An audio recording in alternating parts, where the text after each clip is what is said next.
Hello folks, I am almost too hot to handle here. Let me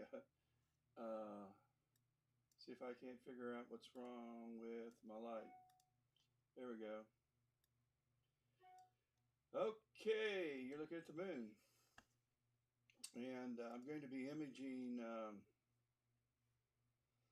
the moon for a little while and checking it out. Then I'm going to, as soon as it gets dark, I'm going to pick up Saturn with this rig, and then I'm going to set up Andromeda with another telescope setup. In fact, let's go outside for a second. I didn't do that, so let's try. This is the other setup, but let's go outside. We still have daylight, but this telescope right now, this bigger one, is on the moon, and the moon is almost at the point where it's going to cross the meridian and transit, and there it is. And that's what I'm imaging, and right now that's what you're seeing. And then as soon as it gets dark, it's pointless to try now, but then I'm going to move this telescope over in this direction, shoot off over in the northeast, and we're going to pick up Andromeda, and we're going to image Andromeda. So we'll be running two telescopes tonight, going back and forth, imaging the moon, imaging Saturn. Then we're going to move to Jupiter, and we'll be going back and forth, catching the Andromeda galaxy as it comes in. So I haven't set that up yet, but as soon as I set up the SET on Jupiter, I mean Saturn, we'll do Saturn first, then I'll head over and set that up, and we'll start imaging. So let's go back and let's look at the moon. Let me close down the outside camera. Here are the kids playing, and here we are on the moon. I like to image the moon in the daytime when it's up, and I started imaging it about an hour and a half ago, and the sun and the moon are the only two daytime targets you can actually image, or I can image, because I use such short exposures. But at any rate, and let's just kind of move around and check it out. We don't have a full moon. We have a, it's probably around 30% illuminated, and we'll move down here and take a couple of pics. Hope everybody's doing good. Let's stop right there, and let's take a quick capture of 200 frames. I think I have the right, I hope I have the right. This morning when I imaged, or this afternoon when I imaged the sun, I didn't have, I wonder if my sounds are, yeah, it looks like it is. I can't tell if you've got volume or not. Let's, hang on a minute, I'm going to be messing with sound because I just connected the Rode system with, these are things you're supposed to do before you go live when you know what you're doing, but I don't. I just land on my feet and hope it works. It's input that's causing the problem, it looks like. And so beep, pop, pop, pop, test, test, test. Well, let's see. I'm lost now.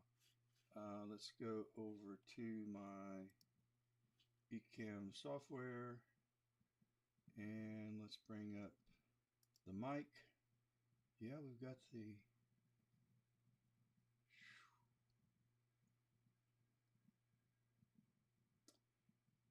put audio. Here we go.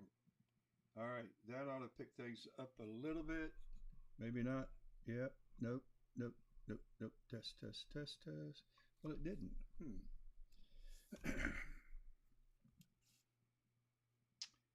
Let me just turn in. Well, I may still have sound that's not good. I'm going to regulate that a little bit. And test.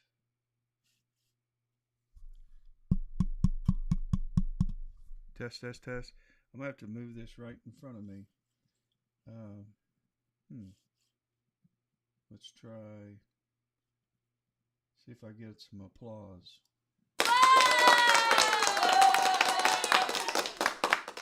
Well, that was loud. So that's all right. Let's try. Too loud. Bring it down. Okay. I don't know about voice. It appears to be struggling, and it might be a USB thing. But at any rate, we are imaging the moon. We're looking at the moon, taking a few images, and that's the game plan.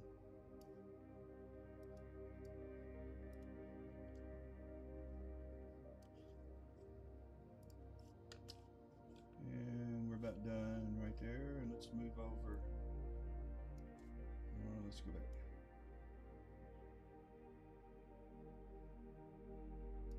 I love it when the sun is cascading over a small portion of the moon, because you see the deep crevices. Look at the size of this right here. This is massive. Let's light it up a little better. But the size of this ridge, huge. It's showing a major shadow. It's just the sun coming in, cascading over it. Beautiful. Let's head up. I want to show you something else that's going on that I'm not sure what it is, and I'm just not sure what it is, and I can't tell you how many times I've looked at the moon before when it was lit like this. Let's see if I can find it.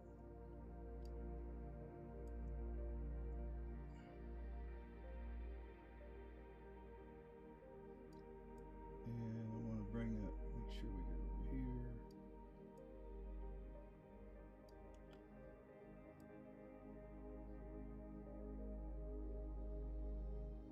It was a massive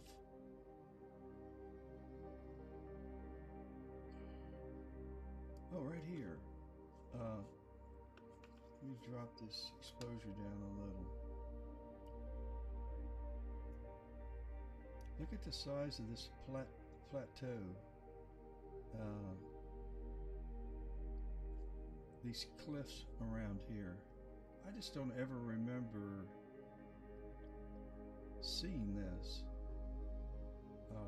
quite like this, but whenever you're able to image along the terminator, which is where the sun, where you have light and then you go dark, where the sun's light that's cascading over the moon stops, you have your best shadows, and the shadows give definition, clarity. But look at the size of this. It's like a mountain that's been chopped off. Interesting. And of all, in all the times I've imaged or looked at the moon, I don't image it much. I'm going to take a couple pictures of this while I'll bring this up to our astronomy group on Discord sometime when I get a chance to process this, and they'll tell me what it is.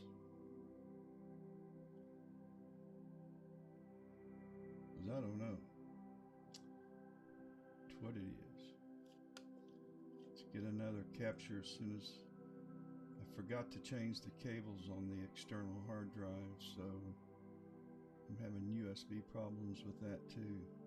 And I guess that's what's wrong.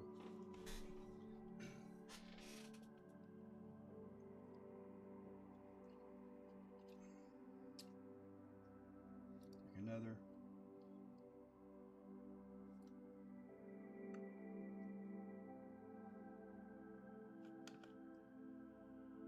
That's just a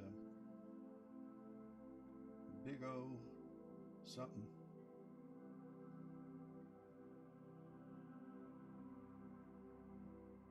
If anybody watching knows what it is, just give it a name. I've got a lunar map. I'll try finding it.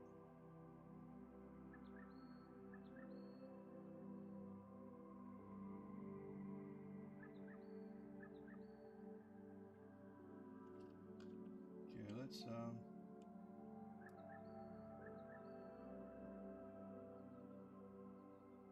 move along the terminator and towards the top of the moon. Let's knock off one there.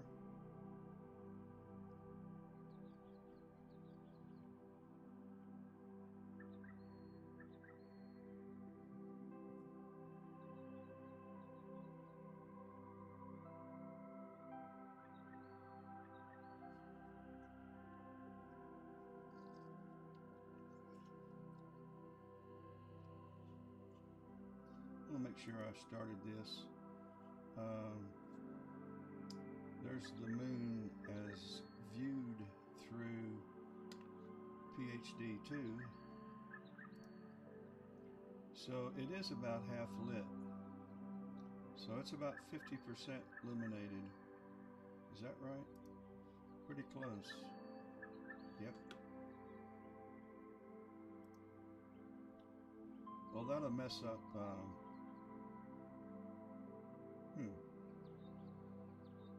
That won't help me tonight with taking on the capture. Jupiter is now coming up over the horizon. So it will be another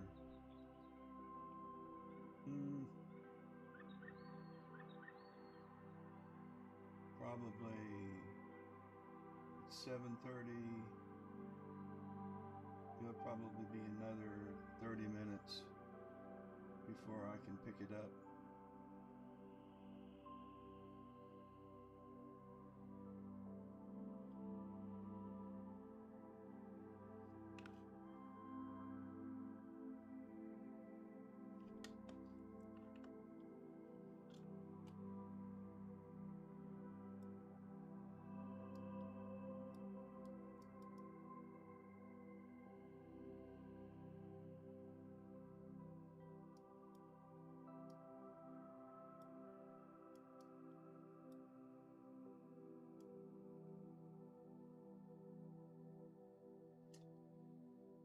Folks, you're looking off into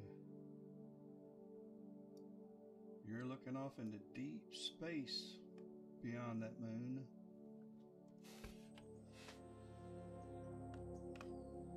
Into our universe.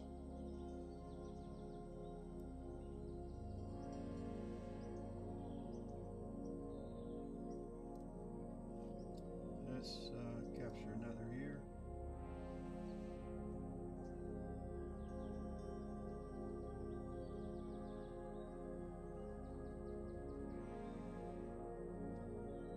Unfortunately, scene conditions for tonight aren't rated very good.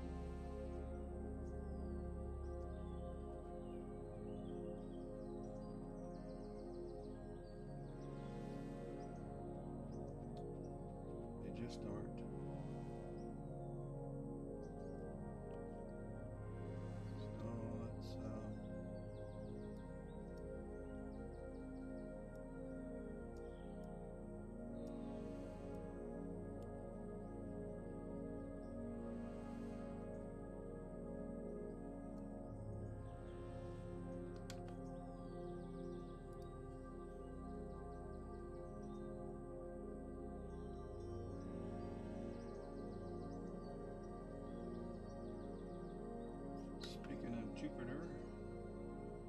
see where it is. Let's open up. Well, the moon's transiting right now. So let's head over here.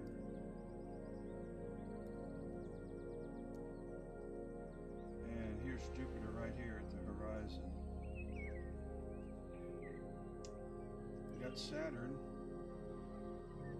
And Saturn's ready for us, I think, about now. Let's see how dark it is.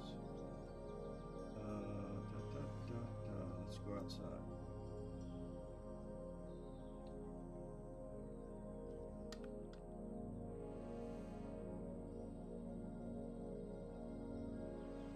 Oh, it's dark enough. Let's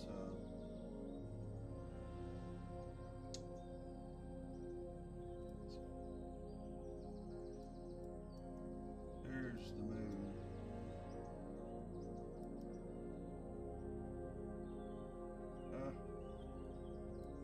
It's going to be up for a while, and it's pretty close to Saturn, so I don't know if I'll have I don't know if it's going to throw a lot of light on my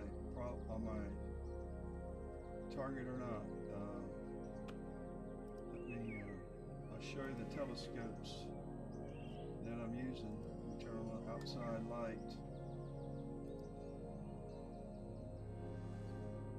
Didn't mean to blind you.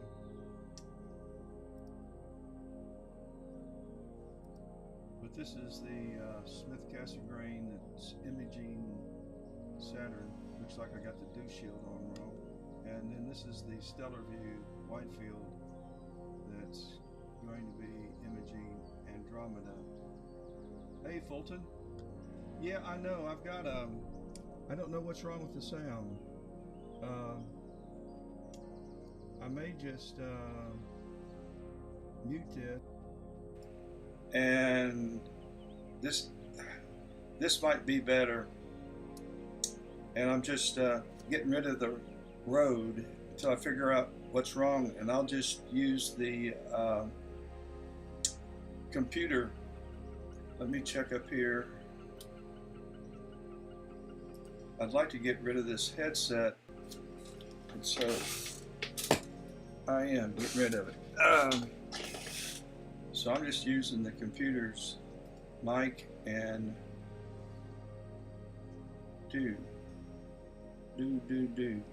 internal speakers. I don't know what I've done. I had all this connected to this other iMac earlier today, and then I started imaging the sun live on this Mac and realized that I had the sound system and all of the controls connected over here, and I didn't want to use that Mac. I don't even know why I put it on it, but I did. So right before I went live tonight, I'll just use the computer's headset. But to be honest with you, I'm not saying a whole lot. The images kind of speak for themselves. So let's go find Saturn and see if we can. We'll leave the moon, and let me close down my outside cameras, and let's just go up here and click on Saturn. And we found it, and let's slew to it. And are we connected? I don't think we're connected. Let's go over here. Connect the telescope. No, now we're connected. Okay, here's the telescope. So we're on Saturn. I hadn't connected the Planetary. So let's slew over here. So you're going to see this move over. It should be going faster than that.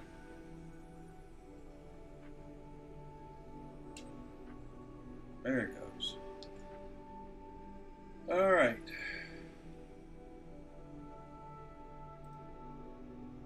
Let me bring up a software, and we're going to have to really bring the gain and exposure up to see this. And as a matter of fact, let's go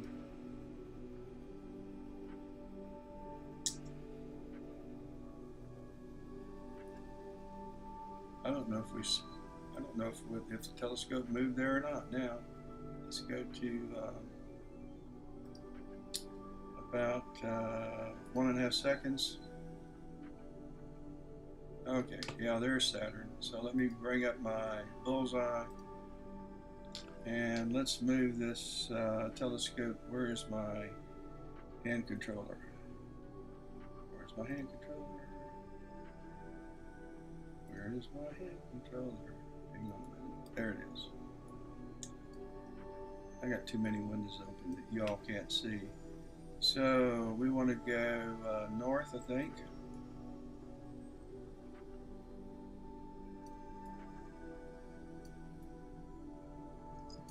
Let me speed this up to 2 times sidereal.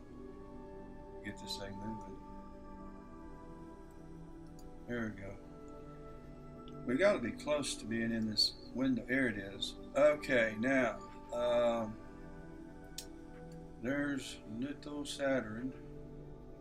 Let me bring the gain down to about there, and let's bring exposure up. And then let's get it centered. Let me bring up some crosshairs. And right here.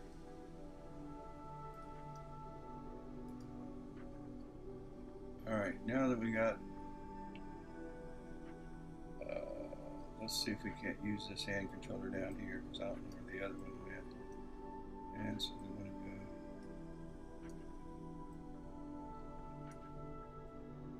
go. I'm just moving them outside with this hand controller. Alright, now let's change the capture area to, let's change the capture area to, say, 400. Let's go 640 by 480. And let's also zoom in to about 200%. And now let's center it again. And let's go back. Now let me bring up PhD2. Let me see if I can't find a guide star to help me stay on this. And let's start guiding. So, hey Luna. Thank you, Fulton. I'm not sure what's going on with ooh, guiding doesn't look good. Let me see what's going on here.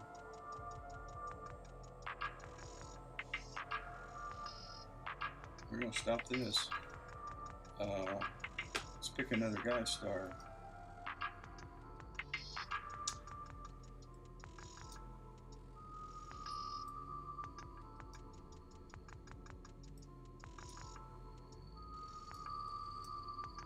And let's go up to, say, 3.5 seconds. Alright, start looping. Oh, it still wants to. I bet that's a moon of Saturn it's trying to guide on, and I can't tell.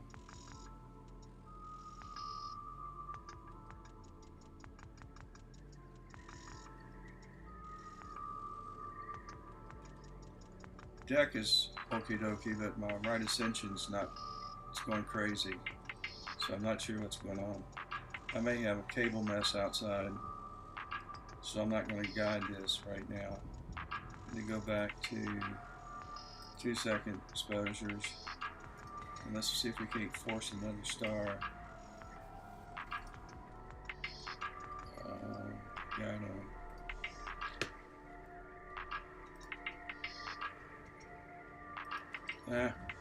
Didn't want to do that.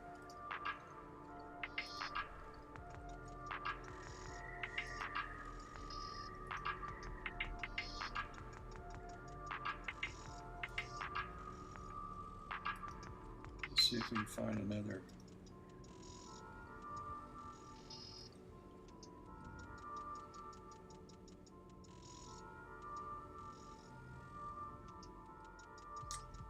I have no idea what's going on.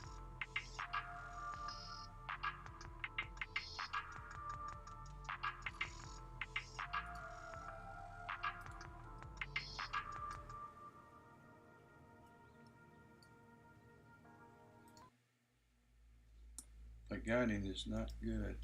It's better to get over and see what Saturn has done. It may have walked off the page, and it has. Let me go back to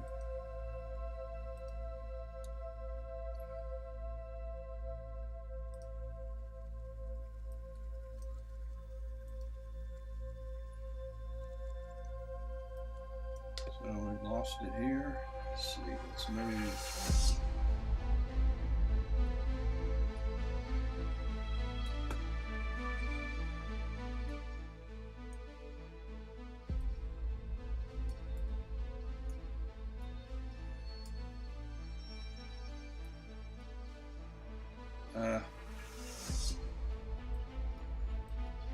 Well, right now I'm just gonna manually manage this, and let's go back and change the capture area to 600 by 400. Let's go to say 200%, and let's.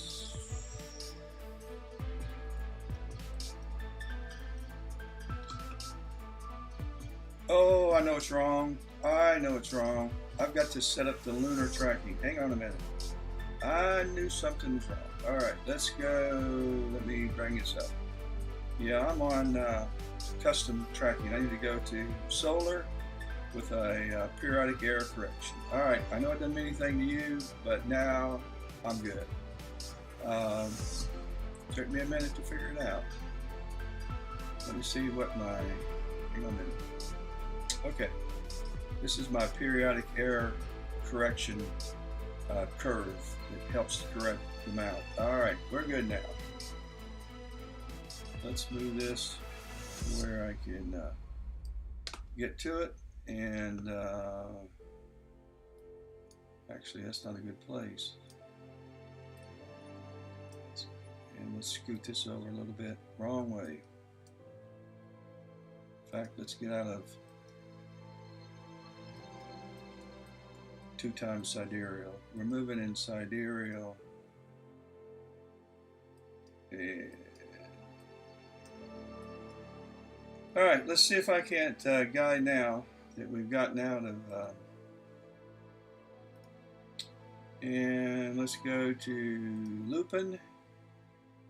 Let's find a guide star, and let's see if this has any remote improvement.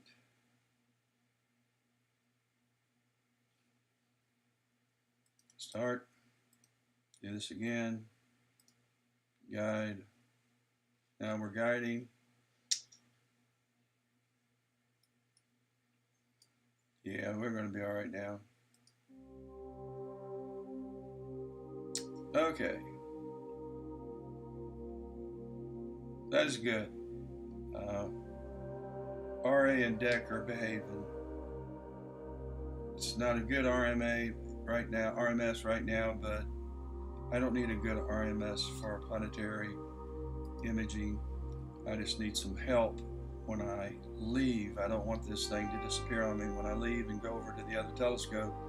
I want to make sure that Saturn's in the loop. Now I want to set up a capture session. I'm going to start capturing Saturn. Let's give it the right name. And I want to take 8,000 frames. I want to take 8 of them. And I'll have a 5-second pause between. I'm going to make this a 10-second pause in case I want to change something. Give me a few seconds to recover. And so let's start it.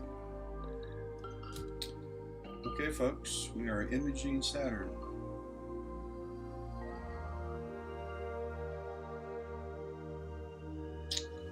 Sure.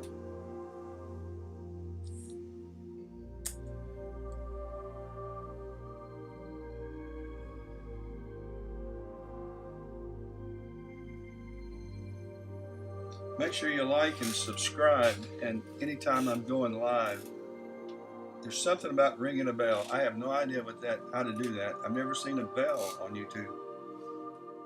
But I hear other people that do YouTube channels and make sure you ring the bell. So I'm saying it, but I don't know what that means. But you're supposed to be notified if I'm live. I have been doing a lot of imaging, but I haven't been streaming it because, gosh, that's loud. Hang on a minute. My sound effects. I've been doing a lot of imaging, but I've had such a bad sinus infection that between clearing my throat, coughing,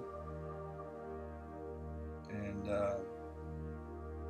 doing all those things you do when you have a sinus infection, I wouldn't want to listen to me. So while this is taking these images, I'm going to go over to the other telescope setup. I mentioned I have 2 telescopes that I'm going to be imaging with tonight. This one is right now capturing images of Saturn, and I'm going to image that until it transits. And let's see what time that is. Let me bring up my planetarium software and lost it. And Saturn is right here, and let me click on it. And culmination is at 2134, which is going to be 22 instead, 9:30. So at 9:30, we'll lose, Saturn is going to cross the meridian, which is this line right here. And I can still image Saturn, but I'd have to flip them out. But I'll get all the Saturn images that I want. And to be honest with you, the seeing conditions are pitiful. And I'm just having fun. I will probably not process any of these because I can't imagine them turning out to be okay. We'll process 1 or 2 of them just to see, and I'll show you how I do it, but I don't think they're going to look worth a flip. As a matter of fact, let's process one now, and then we'll go over and set up Andromeda with the other telescope. I'm going to open up AutoStacker, and I'm going to go to the E drive, which is the external drive, and we're today doing Lunar and whatever. Here's a Saturn, and here's our first image of Saturn that we've taken.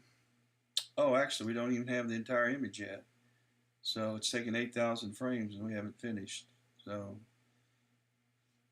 while we're waiting to get our first image of Saturn, I'm going to switch telescopes, and we're over at the other one. Let me free up some room here. And in fact, I don't need this right now. And let's set up our new target. So I'm going to create a new sequence with a profile. And the profile I'll be using, the camera I'm using is going to be an ASI 1600. These are all this is the equipment list that I have. And these are the different camera combinations I can use with different mounts and different telescopes that I use. So this is the ASI 1600 using the Atlas Pro EQAZ mount with the Stellarvue 70T. So this will be what I'm using to image Andromeda. And then I'm going to go up to Tools and Framing and Mosaic. And I want to find Andromeda, which is M31. I'm going to fetch it. It's brought up the RA and DEC address. Everything in the sky has an RA and DEC address, right ascension and declination address, and that's how you find it. It's having a hard time downloading a picture of Andromeda, so I'll continue doing this until it finds it. Let's keep going.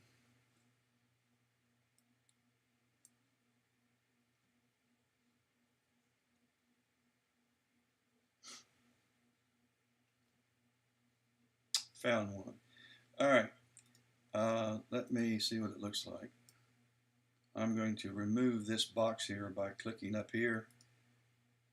And so there's Andromeda. That's what I want to image. So I don't want to do a mosaic. I don't want to do that. I just want one image. And so I'm going to frame this. And this is how I'm going to frame it. And so let's create this sequence. And I'm going to call this 10, 21, 23.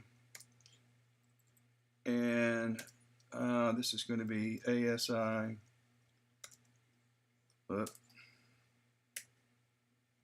ASI 1600, which is my camera, and SV70T. So this will be my setup, so I can find these pictures easily. And I want to replace the targets that's there. I don't want to rotate it. I want it framed just that way. So I'm going to create a sequence, and it succeeded. So now what I want to do is find a place on that external hard drive to save it, my data, and that's going to be here.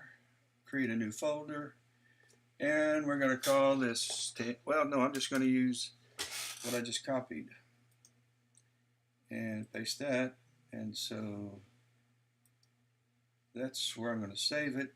So let's set up the sequence. I'm going to take light frames, and I am going to take red, green,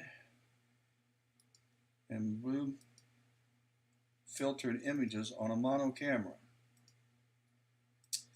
And I'm going to expose for 90 seconds. And I'm going to take 45, 45, 45, and then I'm also going to take some hydrogen alpha, HA, and I'll bring up that filter, and that's going to be 300 seconds. No, I'll make it 240. It didn't need to. I just want to light up some of the hot spots. And let's do 30, no, let's do 20 hydrogen alpha. Let's also make this, so we got 4 hours. I'll probably image this for 7 hours. So let's go up to 60 images, 60 and 60. Okay, so we're at 6 hours. Let's add 5 more hydrogen alpha, and let's get 6 hours tonight, maybe 6 hours tomorrow night, and 12 hours at Andromeda, and it should really, really look decent. So let's turn on the camera. Let's turn on our camera, and let's start cooling it. I'm going to cool it to minus 10 degrees Celsius to keep the sensor cold. Turning on the outside focuser. I'm connecting the mount to the software, and I'm opening up the weather sensor outside to give me the temperature and so forth, so that when the temperature gets close to the dew point, that's when water starts forming on your telescope. What I'll have is they'll turn on the dew heaters. I've got straps wrapped around the telescopes that provide heat to keep dew from forming on the gear. So it won't turn them on until those two lines begin to intersect. And when they get very close, the dew heaters fire up and starts heating up the gear. Otherwise, I would have images, because I go to bed and let this thing run all night, and I'd wake up and half of my images would just be smudged up because of water that would get on the glass, or fog, or both. And we have a lot of dew in South Carolina, so it has to be managed. So we're cooling, so let's go ahead and start the sequence. And what's going to happen, I'm going to bring out the outside camera. Oh, Before we do that, I'm going to bring up my first Saturn image.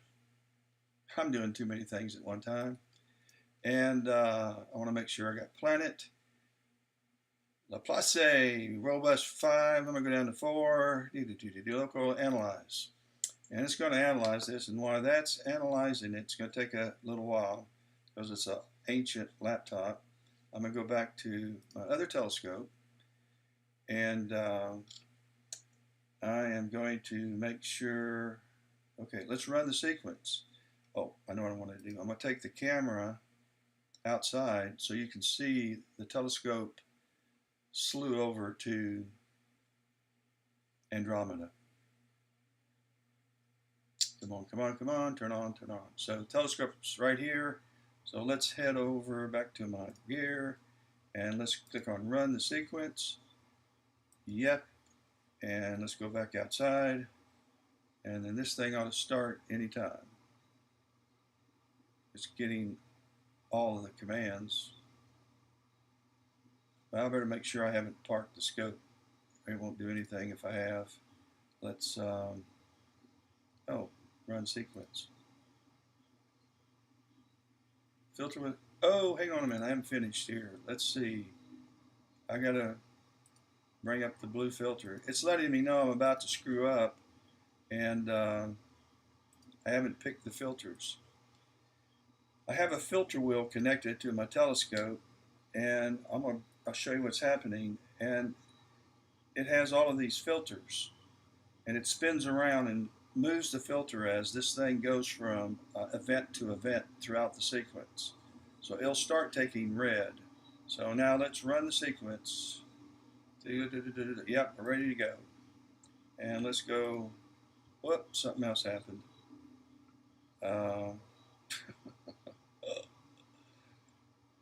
It's good to see screw ups. Okay, I know it hasn't. It's waiting. It's trying to cool to -10, and it's telling me it hasn't. Go ahead and start. And so let's go back out. It should be moving now. There it goes. Now I'm sitting inside in my observatory bonus room, about 30 yards, 40 yards from this. And it's moved over to Andromeda, or it's gotten close. And I'm going to go back and kind of watch and see what happens, because it's going to try to it's going to try to focus first. It wants to focus the telescope so that it will be able to plate solve. And plate solve involves the camera taking a picture of what the telescope is currently looking at, and then going to a reference library of stars and knowing where Andromeda is supposed to be. It will match up the stars that it sees in my camera with the stars in the reference library, and it will move the telescope to center it on Andromeda. And I sit and watch. So over here you can tell it set up the red filter, because it's going to first use the red filter to focus. Now my filters are parfocal, which means that I shouldn't have to focus between filter changes. But I've noticed that there's 5 to 10 steps of difference at times when I change filters. So every time there's a filter change, I have this set up so that the focus, it'll run the focus again. Looks like it's going to fail. Looks like this is about to fail, and it'll have to, it saved itself. It's predicting that the position of my focuser is going to be, and let's see if I can get over it. It's going to be 12,797 with the half flux radius of 1.4. That's good. And the quality, that's not a real good word for this, but the accuracy of this focus is at 99%. So it's more of an accuracy of focus than quality of the focus. So it's going to stay with that, and now it's validating it. And you see all of these evaluations. So it's taken these stars and it has evaluated the half-flux radius of the star, which is a measurement of half of the star, and so that it can refine the focus. And it's moving my focus wheel to do that. Now, it's going to center Andromeda. This is called plate solving, center scope on M31. And it's taken that RA and deck address, it's moved the telescope to the best it can to the area of the sky of that deck address, RA and deck address. And now it's going to plate solve, and it's searching in the catalog, and it's found a match. And so it has found Andromeda. And now what it's going to do is move, and here's part of Andromeda down here. And it's going to move, and it's 2,562 pixels off in right ascension and 176 pixels off in declination. So it's missed the mark by 2,568 pixels. So it's going to correct that, fingers crossed. And it should be, it's doing it again. It's found the match quicker, and so it's probably already centered. But I want it to be centered within 50 pixels. It did. So I'll move this out of the way, and there's Andromeda. So we're off and running. Hey, Bad Astro. I'm just now getting around to looking at messages. Okay, while this is now getting my guiding going, and let me go over here to make sure, yeah, guiding is getting going. I would really like for guiding to run for about 10 minutes before it ever starts imaging, because it settles down. Let me make sure I've got my pet curve. Hang on a minute. Hang on a minute, Ed.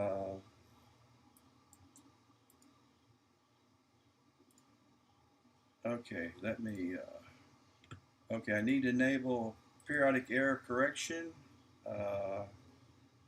And so we are tracking at sidereal plus periodic error. So we're good to go. Yay. Everything's working. I don't know if everything's working, but you can see guiding has improved somewhat.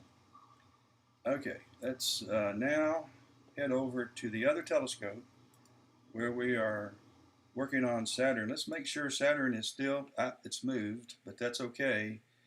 I am capturing still, I don't know which one we're on. I hate that I've moved. Wonder what happened to guiding. Guiding isn't great. It's at 1.20, but Saturn's moved. It's not moved to where it's going to cause a problem because AutoStackert and my alignment software will align all of these for me and center them. All this background sky, I don't want it anyway, so it'll just be cropped out. If there were some moons of Saturn available, that would be different. I would want a better, I would want to keep this center, and I'd probably manually do that, and not count on PhD to do that. Okay, let's go to AutoStackert, and we are going to place some sample points to measure Saturn. Let me, let's pick about 16, which is as low as you can get. And let's keep about, we took 8,000 frames, let's keep 10%. 8,000, 10%. Let's keep, I don't, with planets, this doesn't matter to me. It just doesn't matter to me, the quality graph. With the sun and with the moon, yes, it does matter. But what this is saying, these lines represent all 8,000 frames that were taken. There's 8,000 lines going up and down here from the time I started till the time I ended. This green line crosses the midway point about right here, which tells me that if this is 25% of the way, 50 and 75, this tells me that about 12 to 13% of my images are in the top 50%. The rest of them are junk. That's what it's telling me, but I know that's really not the case. To be honest, they're all junk. There's not very many of them that are really good, and not just because it's seen, but just because that's planetary imaging with an SET that's only 8 inch. But you can do a lot with that kind of data, and I'll show you. So I'm not going to keep, if you combine a lot of junk, you just get a nice picture of junk. So what I want to do is just keep the precious few, and I may go down to 5%. I don't know what percent is in the top 25% of my images, but I would say it's probably 1 or 2%. But I'm going to keep 5%. So let's go ahead and stack 5% of 8,000, which is 400 images. So I'm going to take 400 images and stack them one on top of the other. Now let's better head back here. Oh, crap. This is not going good.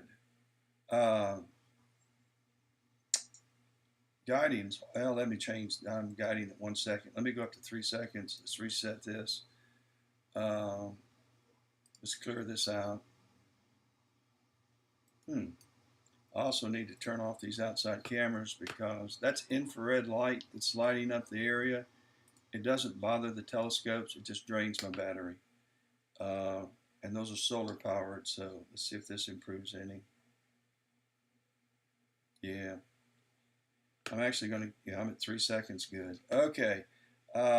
When scene's bad, I like to raise the exposure time to 3, 4, or 5 seconds. So let's bring up our software, and we already have taken 2 images. Let's see what they look like. I don't need this now, and let's get rid of this. So here's our first image of Andromeda. Let's stretch it a little more, and so there you be. It's a this is how we framed it, and it's there's a lot more data there than what meets the eye. But when you stack all the red together, all the blue together, all the green together, and then you combine them for the color image, then you add the HA, which golly, grading's ridiculous. What have I done? Let me go back. You got to address these things or your images will be horrific. All right, let's refresh that. Tell you what, you know what I've done? I ended up, I'm going to need to build a different pet curve. So let's do that.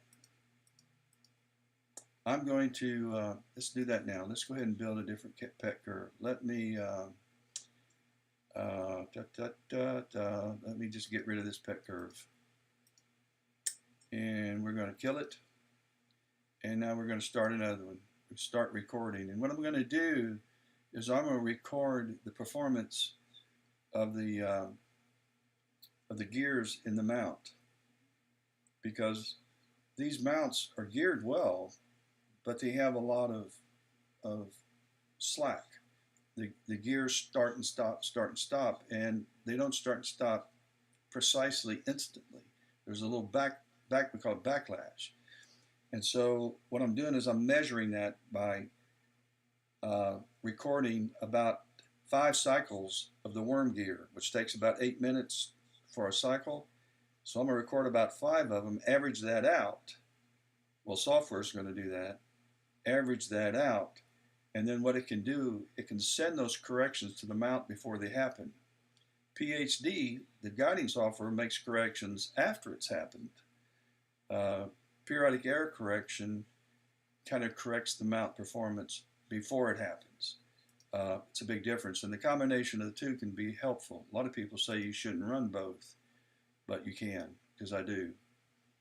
So we're going to have bad guiding until I fix this, and let's just, some of these images won't be worth keeping.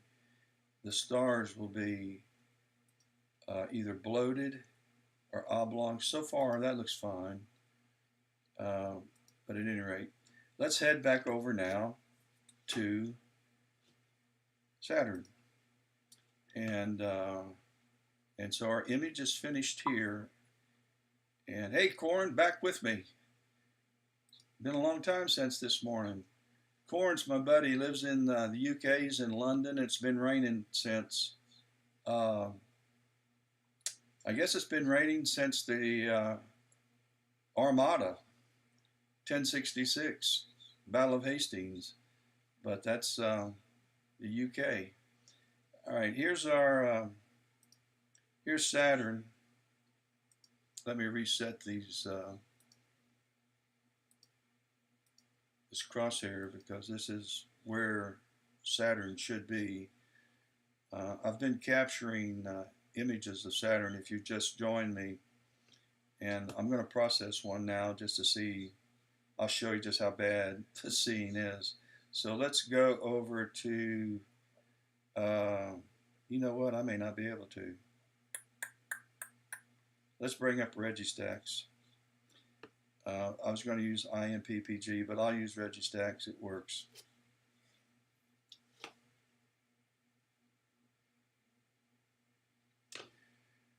Okay, let's find our image. Go to my drive.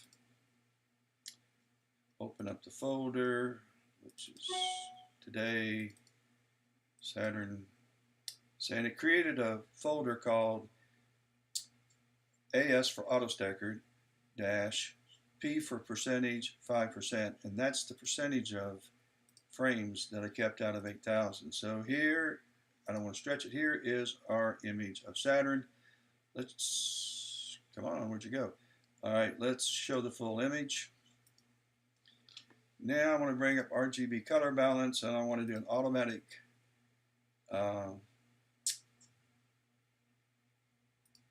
auto balance, and then I want to, hang on a minute,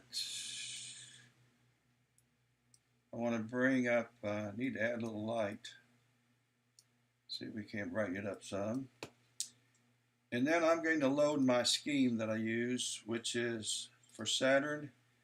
I'm using a Uranus camera. This is a Player One Uranus camera. And so it's going to, I'm going to drag these wavelets up a little more.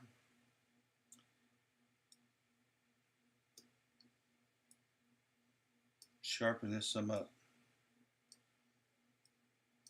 Sharpen this some up. I can't.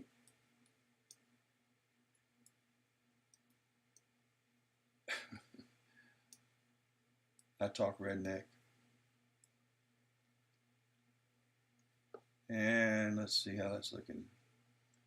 So it's a so-so image, and part of it is that my seeing conditions are just, they're not going to be good tonight. But I'll take 8 of these now, and then I'll de-rotate them because Saturn rotates about every 8 hours. Takes a complete, like we do every 24 hours and change, they rotate, and Jupiter rotates once about every 9.5 hours. So during the course of taking 8 images of 8,000 frames, it's rotated a good bit. And so to keep it from being just a big blur, you have to de-rotate the images. And so I do that using a software program called WinJupos. I wonder if I got it down here. There it is. And I'll bring up WinJupos. Let's see, I've got it on Saturn, Jupiter right now, but here's Saturn. And I'm going to go over here to Tools and open up the Ephemerides. And I'm going to click on Real Time. And right now, this is what Saturn looks like in real time. Clearly not my image, but there are plenty of optics owned by amateur astronomers that can take pictures very similar to this because they have 16-inch Dobbs, and they have a lot of reach. They do, they do. Um, and then later on tonight, and I'm curious about Jupiter.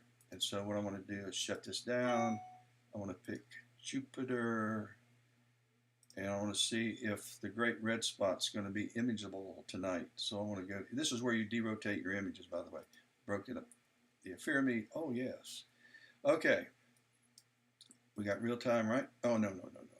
That was all right. Let's advance this up, and there's Io moon. That'll be cool, but I won't be imaging it. It'll already have passed by the time I get on Jupiter, which will be about 9:30. Um, let's see, it's 8, 9:30, maybe even 10. So that'll be off the page. But you can. What happens is that the sun is lighting up Jupiter, and the sun is coming from here and striking Jupiter, well, actually from here and striking Jupiter, because this is the shadow of the moon Io. So there you go. So let's go up to 10 o'clock. Right now we're at 9:45. Okay, well, good. Here comes a great red spot. So at 11 o'clock, and I'll be up.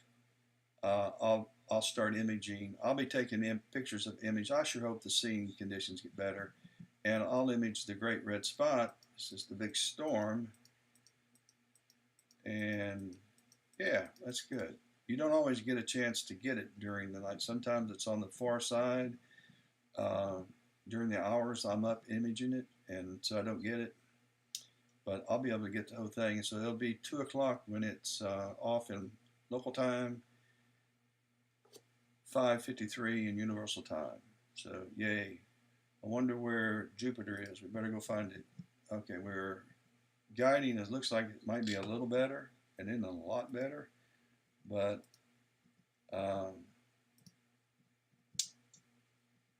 it's at, yeah, it's better. 0.81 RMS. Okay, but I had to get rid of that pet curve because I moved the mount, and so it was using a pet curve after I had already engaged and disengaged manually the mount. And so whenever you do that, you need a new. I need a new pet curve because I don't put time steps on it.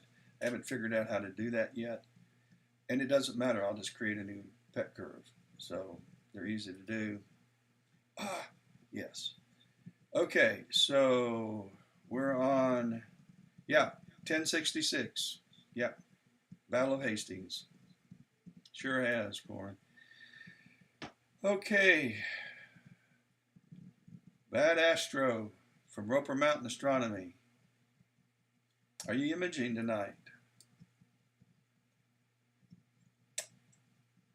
Bad Astro.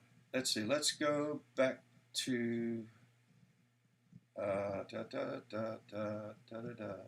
This is not really good. I've got a mean of 1682, so I don't know that the moon isn't lighting up that much, but I like to keep this at less than around 1,000 or less for a good signal to noise result. Anyway, you're going for the popped balloon again. Yeah. Well, what is that catalog number? I may go there too soon. Let's see what we're on here. We've taken 9 images. We got 51 to go in the red. I'll be on this all night. We've got, and then the rest of them. Okay, let's see. Let's better get over to Saturn and see what's happening over here. And we already know we're not going to have any good images unless seeing gets much better. So this will be about as good as we can do, or I can do. I might be able to sharpen it up a little bit here. I'll just drag these wavelets all the way over and add a little more noise protection and smooth it out some because it's really noisy. Well, I can fix that in Photoshop. And let's go back to the histogram. Well, we never went to the histogram. And let me select about there. Let it settle down. And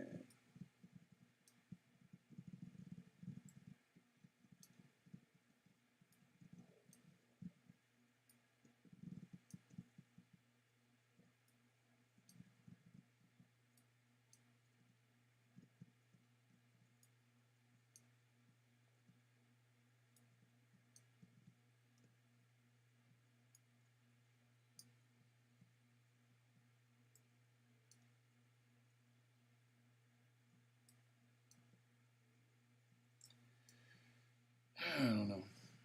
Okay. Well, I'm not saving it. It is what it is. But they're fun to take. And so let's close out of this. And I think I said I wanted to save it, and I don't. I don't want to save it. Okay. Look how jumping. This is seeing conditions. It's just, they're not good. And it's hard to get an image out of this. It's even surprising that what we got. Because it's just not good.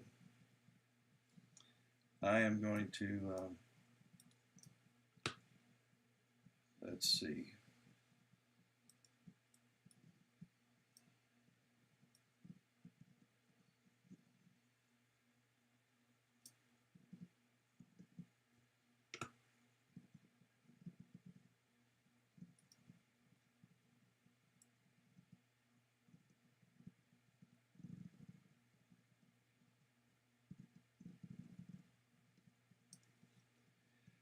Oh no. It is what it is. Capture, we have 3 remaining out of the, and we started this is taking about 20 minutes, maybe 30 minutes to do, it'll take to do the 8,000 frame AVI files. And I'm running the gain at a very low level for this camera. I could be up to 350 to 400 gain easily on this camera, and probably should have been, and I could drop the exposure substantially, and I could improve the frame rate. And I'm going to have to do that with Jupiter, because I'm going to take between 10 and 12,000 AVI files there, so I won't have any choice. And then derotate them in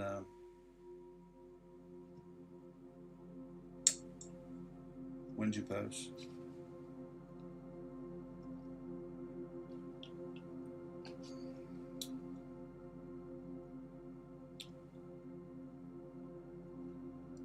So we'll just stay on Saturn. I know that the other kit's going to be fine. I am not worried about that now, other than I thought guiding was leveling off, but I know this is going to be fine. I may have to delete a few of these images because of guiding issues, but there's a lot of forgiveness when you're using a wide field camera over one focal length. If you have a long focal length, dadgone bad guiding, you just have to cull images. So we're still on the red filter.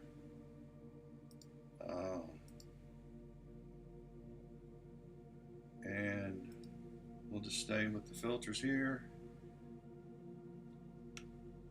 My half flux radius has gone up to 2.02, and that's really because of bad guiding, because the movement, and it also has to do with bad seeing. Seeing will screw your guiding up, because what's happening when you're guiding on a star, and that star, the star is not moving, but the atmosphere between the guide camera sensor and the star is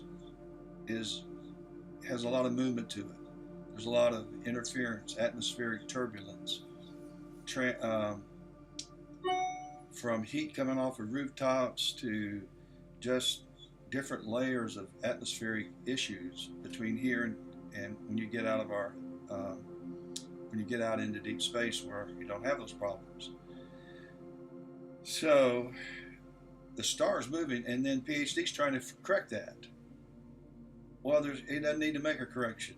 I mean, it can't correct it. It can't correct atmosphere moving your stars all around, but it's trying to because it thinks the mountain's got a problem, and the mountain doesn't have a problem. So, in fact, it's not a real good idea to even try to change any of the uh, options that you have in PhD. Like you could change the right aggression or the minimum movement or the hysteresis. You could change all of that, but you don't know how to do that because you got a star that's bouncing, or here's the guide star, and it's moving with bad seeing, and PhD's sending all these corrections to try to correct for that, and it's not a mechanical problem, it's a seeing problem. So seeing gets better, guiding gets better. Okay, and I dither between every image, which means that the mount moves several pixels in one direction.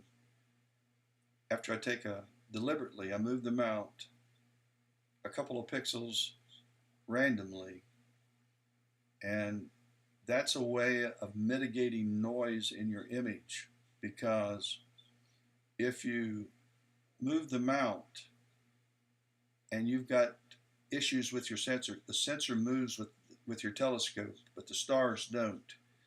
So the difference is your noise. So you can subtract the noise from your image if you dither, because moving the telescope, software can determine what moved and what didn't move, and the difference is noise. So it's pretty cool. And keep in mind that 99% of this software was written by people that loved astronomy, that tried to figure out how to make a better image. And all this is free. PhD's free software. This guiding software is free. AutoStacker over there that stacks the images, and IMPPG and RegiStack, that's all free software. SharpCap, there's a free edition, but if you want the pro edition, that's the acquisition software that I'm using with the. This is called SharpCap, this acquisition software, and it's free. But if you want the pro edition that offers a lot of different bells and whistles, then you pay like $20 a year. So yeah, Nina's free. Yeah. Bad Astro just pointed out that Nina's free software, and it is, and it's really. I've come awful close to bailing using Sequence Generator Pro, but I've had it for a number of years. I know all of its nuances, and it does everything I really need. But I'm curious just to play around with Nina software, and just because I can. But you really have to salute the people that have done all of these things. It's complicated stuff, writing the code for this software. Beyond my understanding. It's all I can do to run it and figure out how to run it.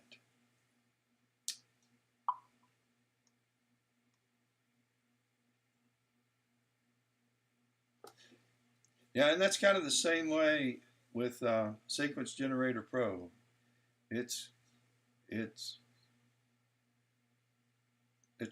really decent. And again, Sequence Generator Pro came out of two astronomers who tried to figure out how to get all this up and going, but they do charge for it, and it's not cheap. It's one of the pricier software programs. I think it's under $300 a year. $100, $300 to start, and then it's a subscription. I'm not even sure how they do it anymore. I just have it. and I pay a subscription fee for it, I think.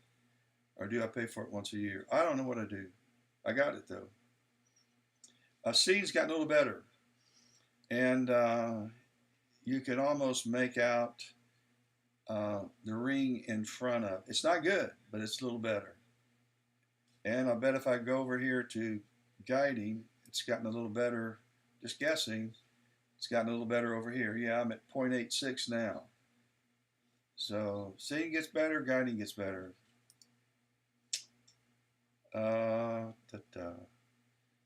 I think this should be the last one, and then I'll recenter Saturn, and we'll start taking another set of 8. I take 8 at a time, and then in Windsor Post, I derotate those 8. I derotate 8 at a time.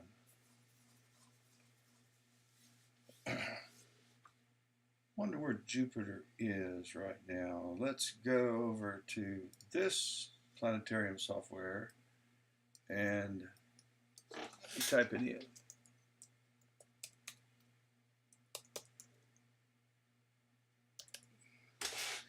And let's check it out. Oh, gosh, let's go down, not the end. So Jupiter is at, currently altitude is 12 degrees. So I'm trying to figure out if I can see that over my house. I tell you, I know how to do that. Let me go to my outside camera.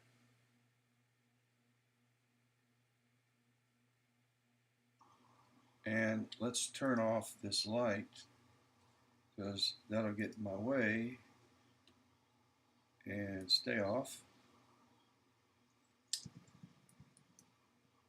And then let me slew up here and over.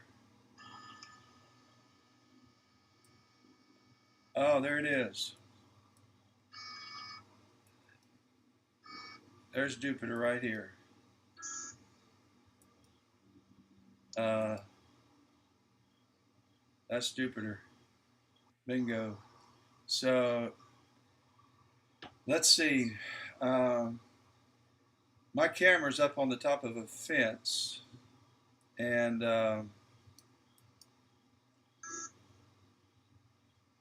so that's and my telescope's a little lower, so it's going to take a few more minutes before I'll be able to go over to Jupiter. So I can take another 8, and Saturn should be getting close to the meridian, which would be about up here. There's the moon. So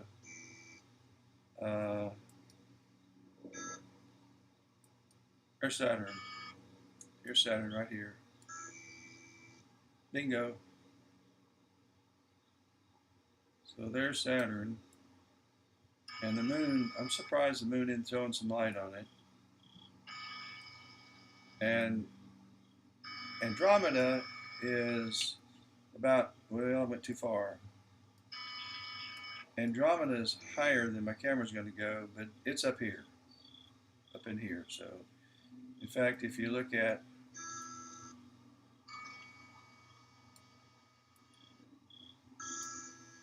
well, I've turned the lights off, but if you look at the cameras, you can tell where everything is. You can't turn on the light, you can see. Do-do-do.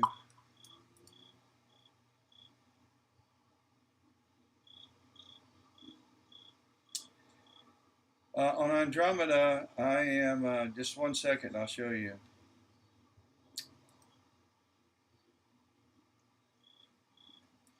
That Astro asked the question, if you take RGB stars, I'm taking 90-second each, but I'm on a 6.5, I'm at a 4.9 focal ratio on this refractor. It's 420 millimeter focal length, and then I have a 70 reducer. I'm at 336 millimeters, and at f4.9. That's what it is. So that's kind of where it is. So this is at Andromeda, back over that way. All right, let me take you over there and I'll show you. All right, we finished this, by the way. Let me do this first, and then let me stop PhD, and guiding's gotten better there. But let me stop this. Let me bring this back up, and let me find my, where'd you go? Okay, we need to move west and recenter this. Right there, give it a tad right there, because I think I have, somehow or another, I'm picking up some east drift. So let me bring up PhD and let's get guiding back at it again. So let's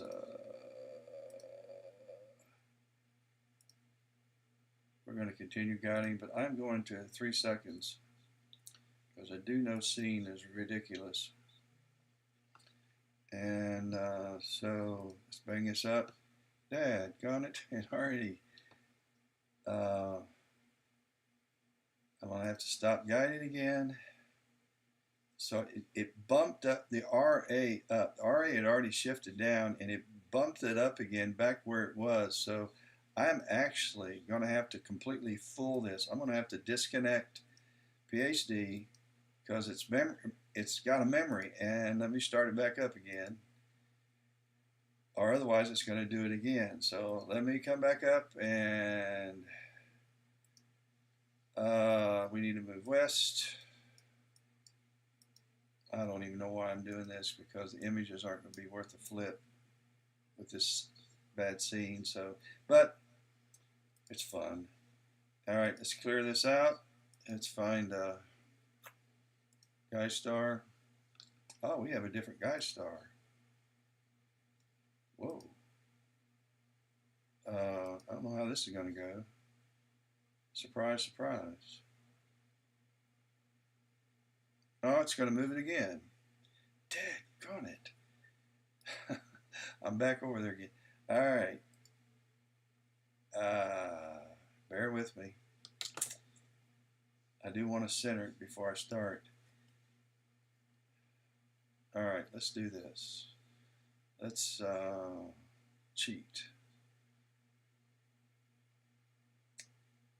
Let's try moving it and force it. Let's go to 2 seconds. See if we can't pick up that other guide star. I think what's happening is the moon's influencing the light, and oh, I got that other guide star. Good. All right, let me go back and let's see if I can't force this to stay centered and without PhD bringing it back. It wants to bring it back. Let's try it again. It's trying to correct for that, what it sees as a, well, maybe it will. Nah, it's going to work it back. Let's try it again. I'm not touching anything. It's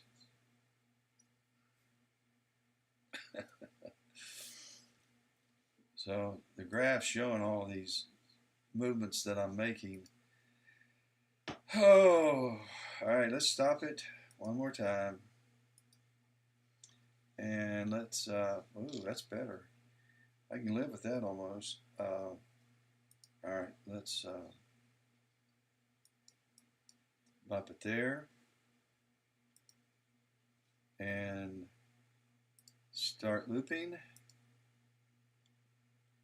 We don't want that guide star. No. What in the world? I sure don't want to guide on. All right, now we're cooking. Let's see what happens now. I ain't touching it. All right, I'll just recenter it there. Okay, it's go ahead and set up another capture second. Such it. Woo! I've already let me stop this.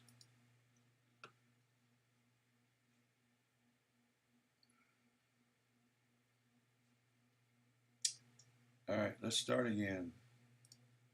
This is going to be Saturn 2. Let's just do 5, and then we'll head over to Jupiter. All right.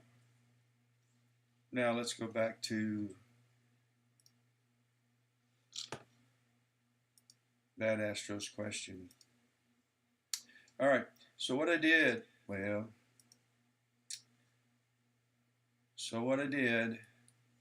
is I've set up red, green, blue, HA events.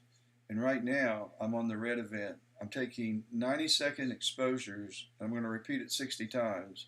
So in all, I've already taken 21 exposures that are 90 seconds long. And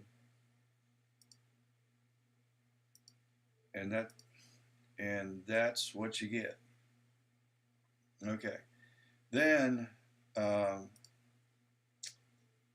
what I have done in the past, but I'm not going to do it now, is I've taken RGB.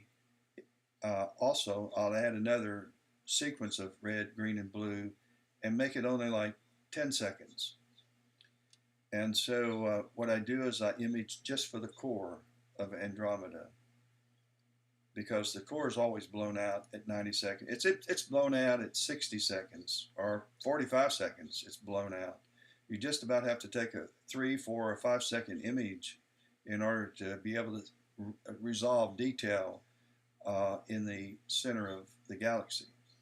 So, and what I've done in the past is I've taken real short RGB exposures and then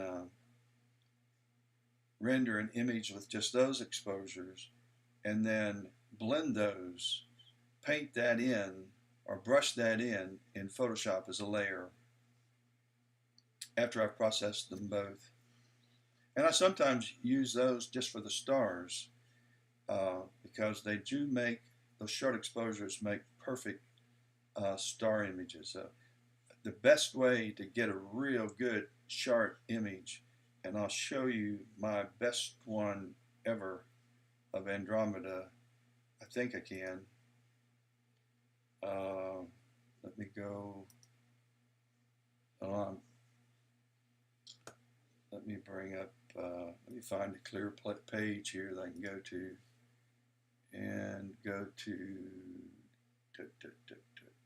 Astro Ecam assets, and let's go to Ecam assets. Why aren't you opening up? Don't have any Ecam assets? I know I do. Well, let's go to Astro. Is there an Astro folder on my desktop? Should be.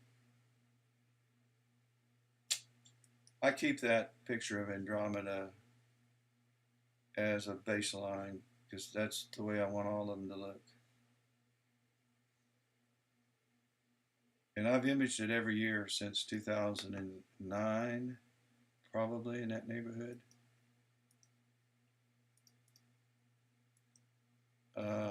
There's Astro. And let's go down to M31 or Andromeda. I think it's on, it should be here somewhere.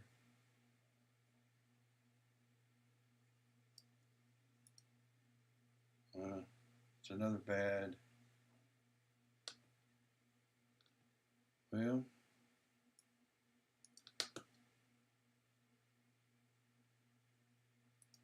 Astro Drive. There's a better Saturn that I've taken in better seeing conditions. And okay, Jupiter, not a good one.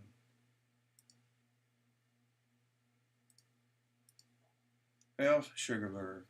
Oh, Andromeda. Yeah, this is my best Andromeda. Let me open it up with preview that I've ever taken. And I used a telescope that was a Nikon 200 by 400. It's a pricey telescope. They're like in the $7,000 range. But and I had to use it. ADM made some shoes for the saddle, so that for the telescope, or the I use that for sports photography. But ADM put that put shoes on it for me so that I could mount it to a Vixen rail, and then put it on a telescope.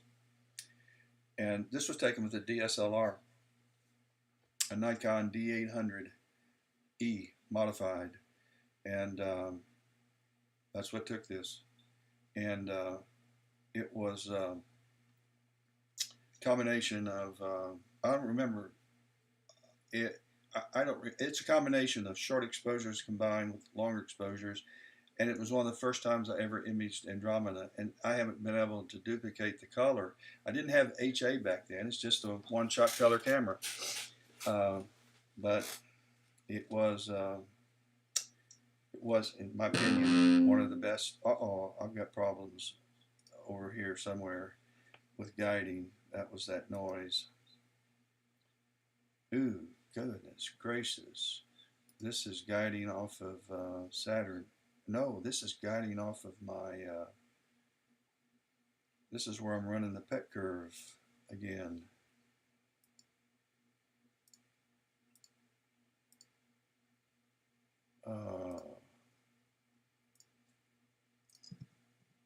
Let's see where. So we're getting close to finishing this curve, and then I got to enable it.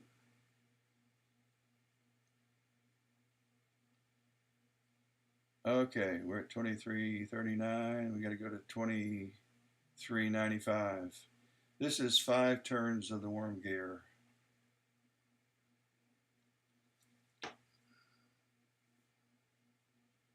And as soon as that finishes, I will record that, and I'll be able to play it over and over and over and over again. Or I could save it and then retrieve it each time, but I just as soon record it. So we're at getting close. I'm going to wait till that's done.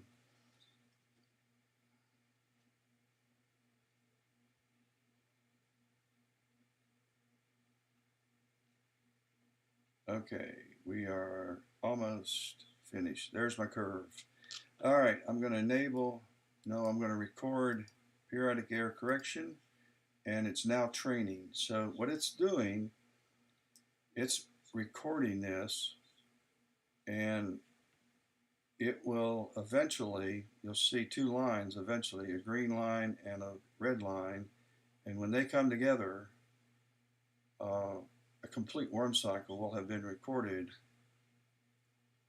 of the averaged out file, and I will then enable that curve, refresh, and use it over and over again until I manually do what I did this time, and that's change, move the clutches on the telescope. So my telescope stays up permanently, and I just park the scope, start all over the next night, park the scope, and I don't normally ever have to move the clutches.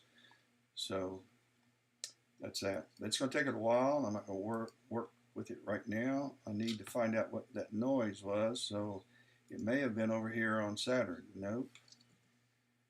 We're still successfully capturing images of Saturn, but the seeing conditions are just not really good. I will show you what, let's see, we want to go to here and bring up atmospheric. It's one of my favorite. We're at 8 o'clock, going on 9 o'clock right now, and this is the scene condition.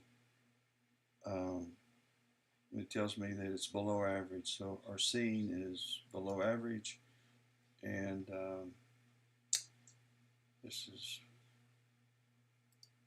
kind of how it interprets it.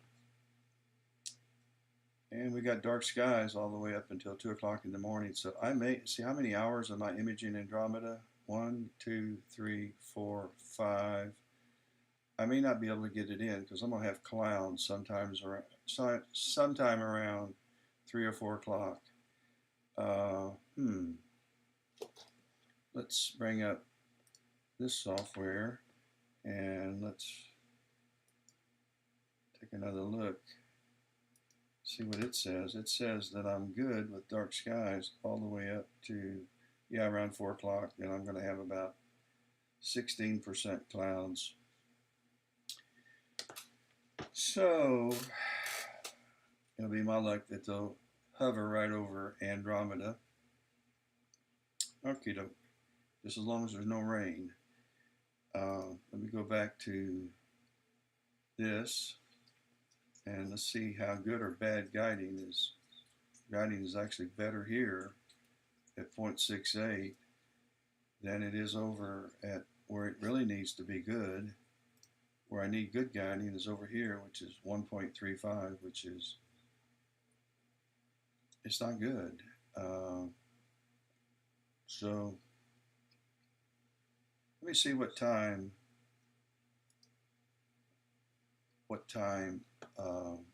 Andromeda transits. We'll bring up my planning tool.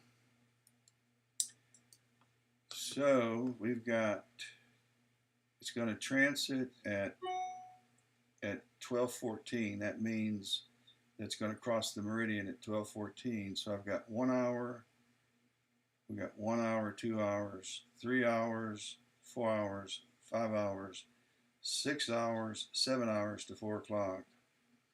So I won't get all of the HA in probably because I've got 6 hours of imaging time left. I've imaged for 1 hour so far, and it's going to have a filter change, and it's going to focus between filter change and a dither between images, and that takes time. So you almost have to add over the course of a night at least an hour of downtime as you switch filters and as you dither or more.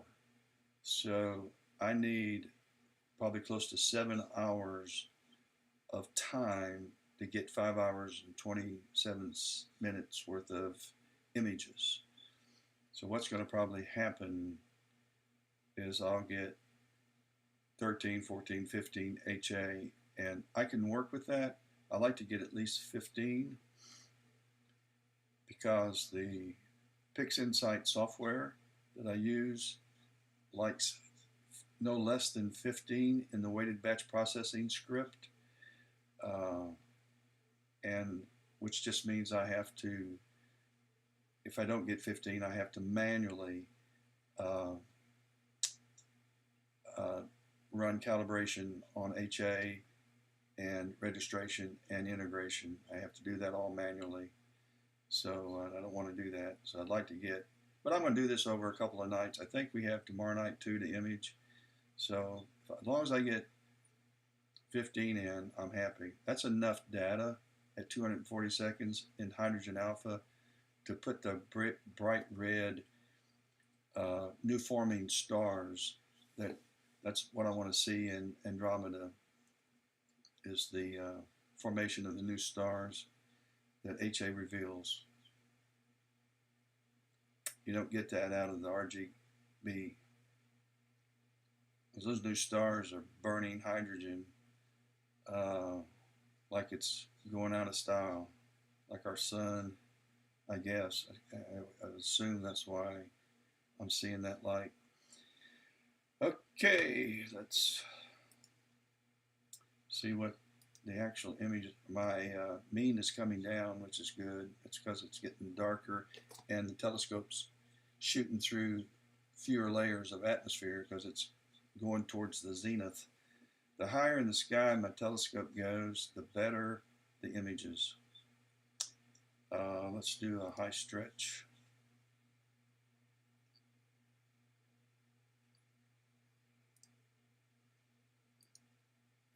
Medium stretch.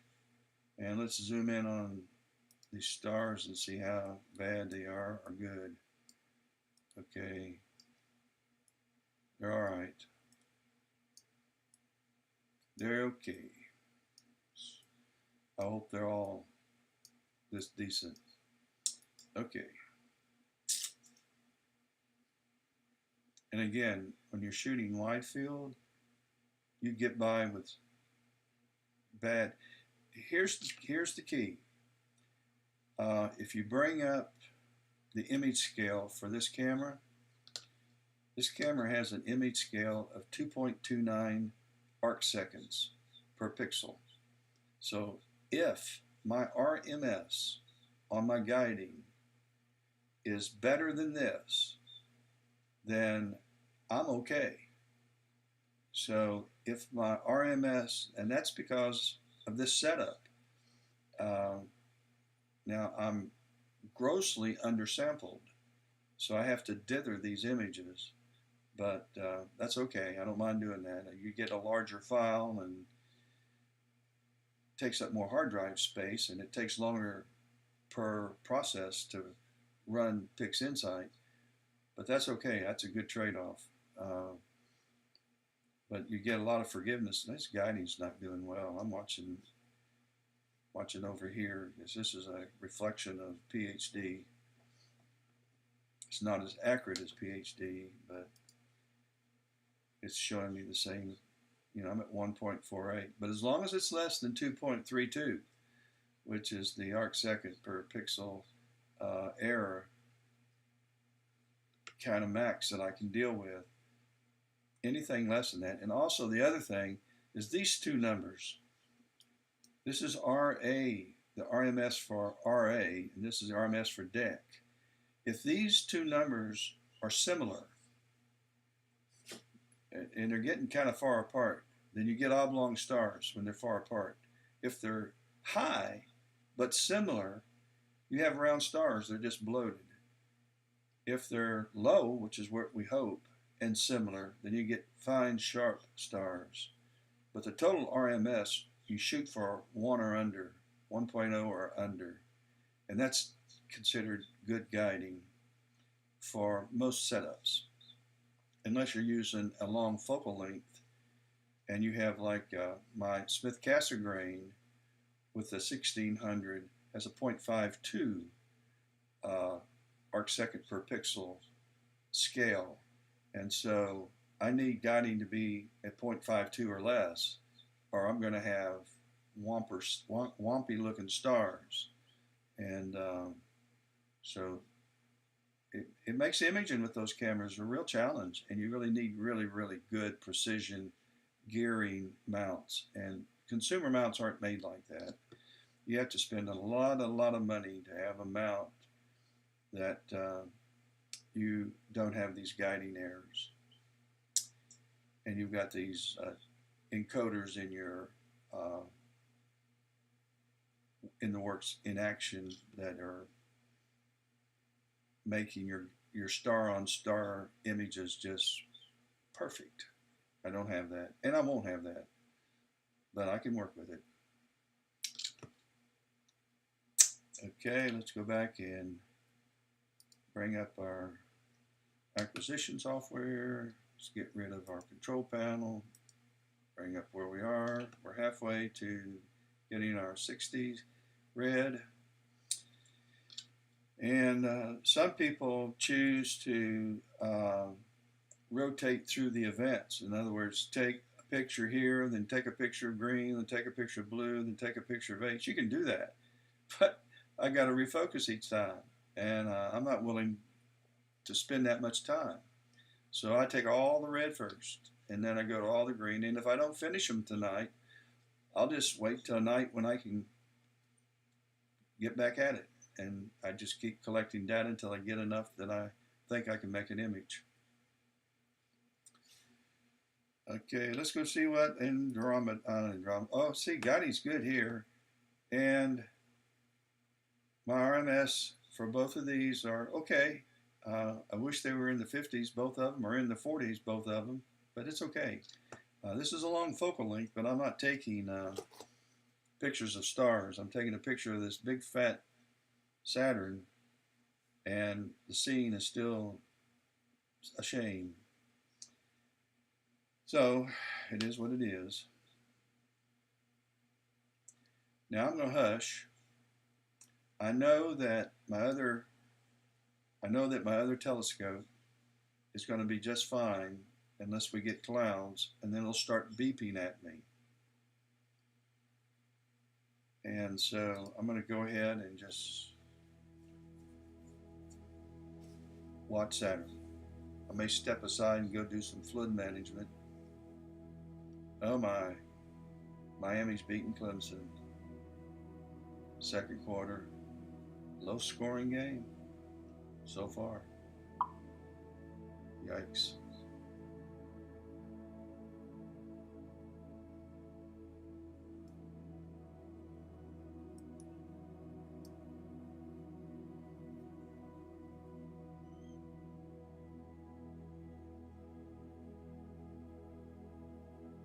Yeah, I can use a filter offset, but I haven't been, I have the same,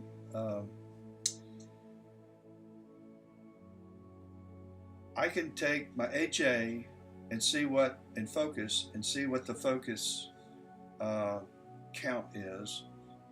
Write that down. I can do that for my O3, my S2, my R, G, and B. And then I can enter that information in my filter wheel data, besides each, enter the offset. And it will automatically do the make the step size changes. But that means nothing if there's been a big temperature change, because all bets are off. Those step sizes, those offsets are just worthless. So temperature has more effect. Temperature change inside the tube has more effect on focusing than the differences in the filters. And there's just no way you can account for that, other than I have also built in, or I've also selected to do a focus every 2-degree temperature change. So I focus at every 2-degree temperature change, either way, up or down, and I focus at every, with every filter change. Temperature is the enemy for me, and focus. Because I do have parfocal filters, but I still know they're off. I don't know really. I don't. Astronomic filters probably. Well, maybe it's my gear, and it might just be my gear. Maybe they are parfocal, but my Moonlight focuser, which I think is a really high precision focuser, may be at the root of the step size changes, but I think it's the filters. But I really don't know. So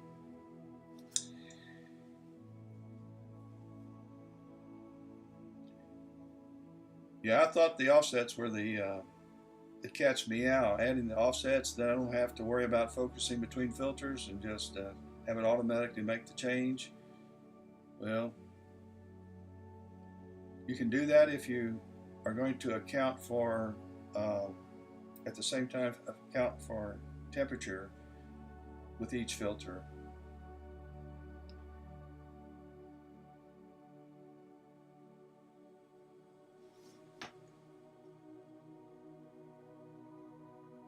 But you know what? I worry about those things, and when it's all said and done, I end up running Blur Exterminator, and that fixes just about all the star problems.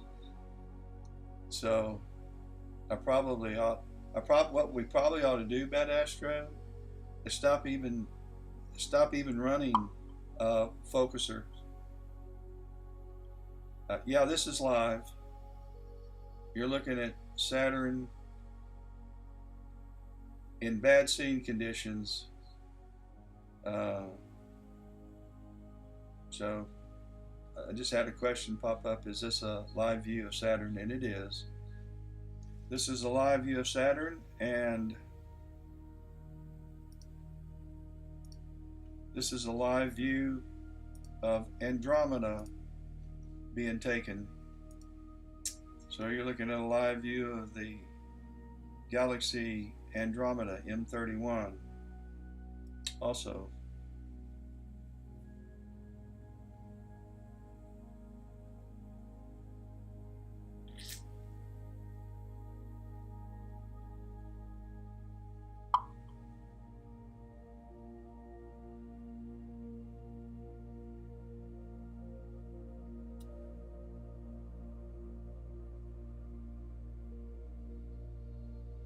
Yeah, yeah. My moonlight focuser is the way my step size is calculated. Uh, I think is much different. Are you using a Celestron focuser by chance? The moonlight focuser, 5,000 steps of the moonlight focuser is huge, huge, huge, huge. In my Celestron focuser, it isn't. But in 50 steps in my with my moonlight is huge. So to be 5 or 6 or 7 steps off, 10 steps off, is a big change. It's not parfocal.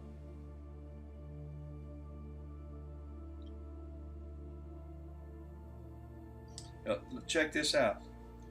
Down here at the bottom where I'm focused, I'm at 800 and I have racked out 890 steps on that on the Celestron Edge HD, and the difference between 890 and 1000 is a sharp Saturn or a blurry Saturn.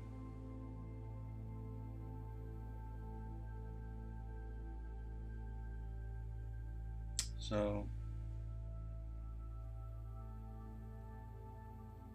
it's nuts.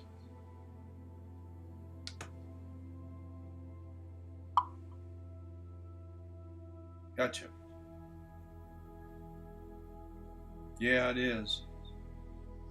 I've got moonlights on. Let's see. I've got a moonlight on the Edge, on the Vixen. I've got it on the Stellarvue. I've got it on a Newtonian, 8-inch Newtonian,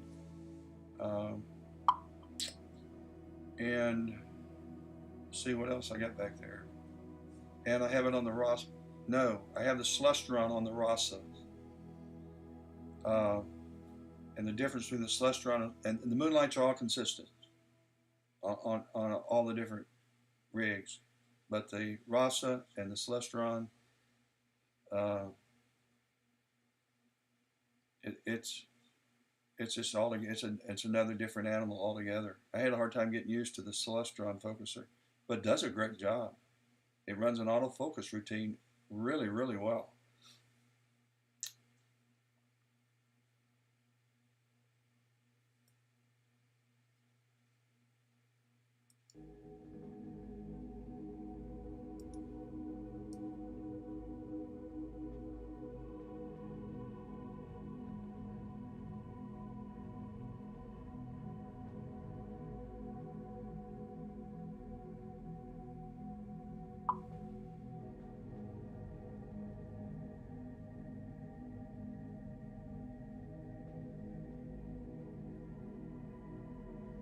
Nine steps is a big move for me.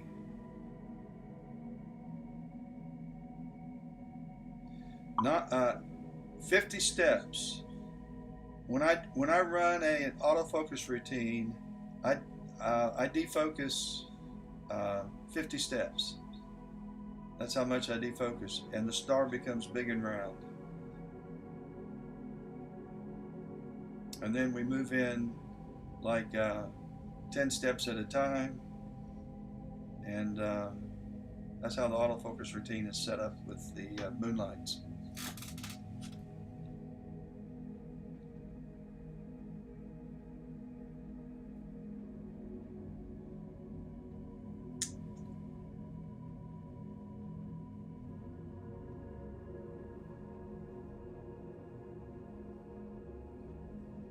Bad Astro, have you started working on the balloon?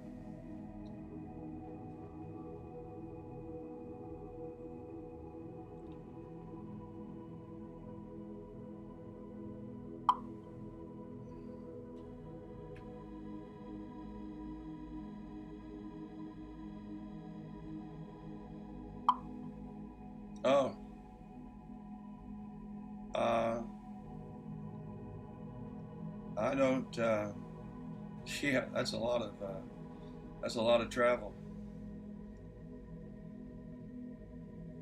Now the Celestron's a little bit different because it's moving the mirror. It's not moving the focuser. The Celestron is actually not moving the mirror. The Celestron is actually moving. It's not moving the focus. It's moving the optical tube, closer to the mirror and further away from the mirror. The moonlight for Celestron is not adjusted. It's not connected to the focuser.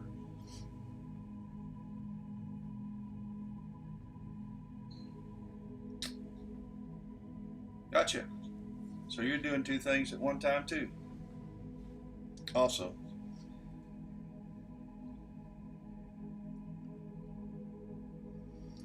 every now and then I get a feeling that seeing is getting better.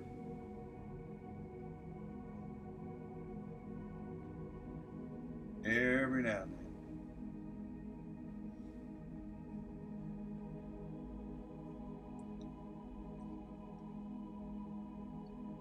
I'm going to pay attention to when this captures over to see how many we have left, because I can probably pick up Jupiter now,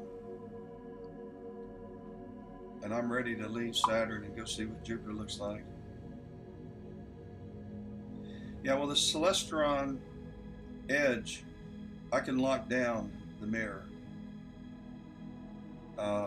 One advantage of the edge is that you've got knobs that once you get in focus, I can lock the mirror, so there isn't flop.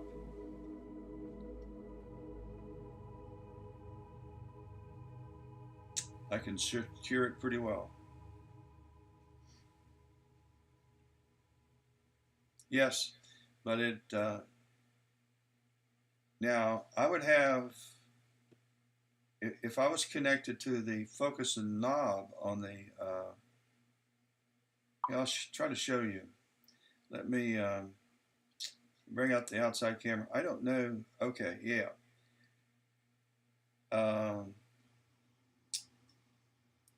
Let me scroll down just a little bit. All right. When I zoom in here, okay, this is a focus motor, and it's attached to, it's connected into this optical train, and these knobs over here lock down the mirror. There's two here, and then the focusing knob's actually on the other side. So, but this is the moonlight focuser, and this is the motor,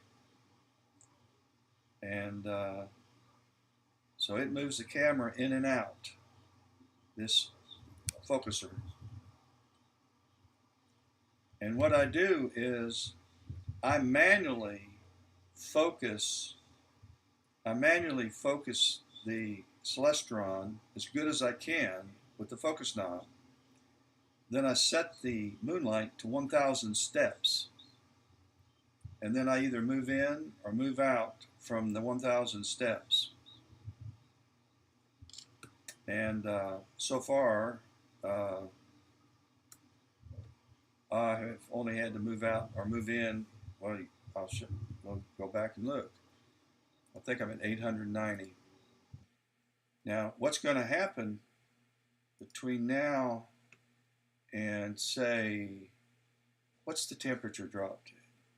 What has happened here? Let's look at our temperature. Let me see here. Let's turn the dew heaters on. So both of my dew heaters have been turned on. So evidently, the yeah, the temperature and the dew point is going to cross pretty soon. So we're going to start getting some moisture. But the temperature has dropped, and I quite a bit. And so what's going to happen is I'm set at 890. I will probably end up at about 920 if I stay with this to midnight, let's say. I'll have to adjust the focuser to about 920 to account for the cooling down of the optical tube, I'm guessing. But you know, I'm not going to stay up with this that long if the scene doesn't get any better than this. It's fun to look at it, but it's a shame that this is a shame. Anyway,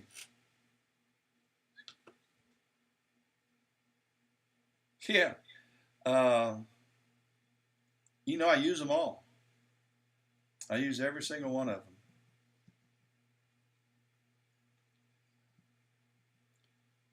Every single one. I got to tell you a story. I told it this morning. Let me bring up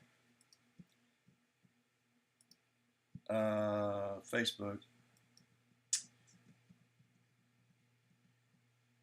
Last night, I take sports pictures, and I've been taking pictures at Dorman High School for close to 30 years. I take their sporting events.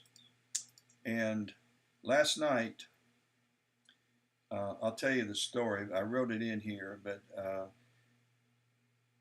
this football player, along with 36 other seniors at Dorman High School, were recognized it's a senior recognition ceremony they have for all the senior football players and cheerleaders and band members and so forth, and we do that for every sport. And so we took pictures. I took pictures of all of them, but this family, his father is stationed in overseas, and he hadn't seen him in a year. And he's very close to his dad. And the principal of Dorman High School, Ken Kaiser, told me earlier in the evening that he's had a really tough year being apart from his father, that they were very, very close. It's been hard on him. And so the Dorman football staff and the athletic director, which is this man right here, John Stair, and Ken Kaiser, the principal at Dorman, our superintendent of schools, they arranged to have his father stream live on the Jumbotron. Now, Dorman has a monster Jumbotron at the scoreboard at the end of the field, and that's what they're looking at. They had no idea. This is mom, grandmom, the son, the grandmother, or the mother of the soldier, are all here, and they had no idea that they were going to see their father. And earlier in the evening, when they were bringing the players out, I was talking to all of them, and I knew this was going to happen, and I walked up to Hayden. This is Hayden Gallman. I walked up to him. I said, "Hayden, what picture is that?" And he said, "Well, that's my dad." And I said, "Oh, he can't be here." He says, "No, he's in the military. He's deployed." And I said, "Oh man, that's unfortunate." And it was all I could do to keep from telling him he's going to be live in a few minutes. But they streamed him live, and here are the pictures that I took of last night. Well, let's bring him up. That's his mother. That's when they first turned on or activated the Jumbotron, and his dad started speaking. And that's his grandmother, or the mother of the soldier, the dad. I tell you, it was very emotional. I lost it. I almost lose it telling the story. This is the head coach for Dorman, assistant, and the athletic director, assistant principal. So, pretty cool night. Anyway, I digress. We'll get back to no, nobody knew. Nobody knew. Not a solitary person knew. So it was a surprise. I didn't know until I got to the field, and the superintendent of schools called me aside and said, uh, "We've done a. We're going to be featuring him, and his daddy's going to live stream." He says it's going to be done during the senior recognition, and they told him, since his last name's Gallman, they told him that they forgot to put him on the list.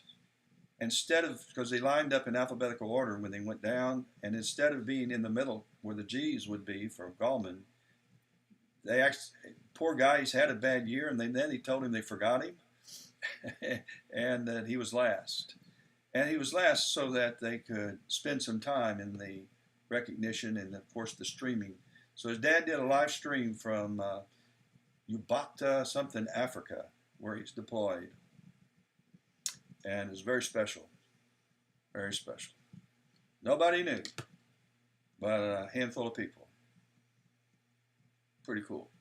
And he had made a sign because they had a friend that was taking pictures that they were going to send to his dad, and he had a sign there that, "Hey Dad, we miss you. Thank you for your service." And this is a picture of his dad and of course him. So special. That's what sports should be about in high school. And we're back to Saturn. For those of you who just want to see Saturn, I apologize, but I had to tell you about a great story. I wanted to see those pictures again anyway.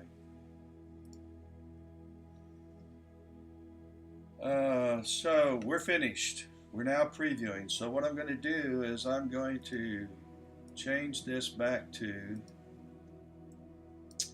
auto, and we're going to go over and see Jupiter now,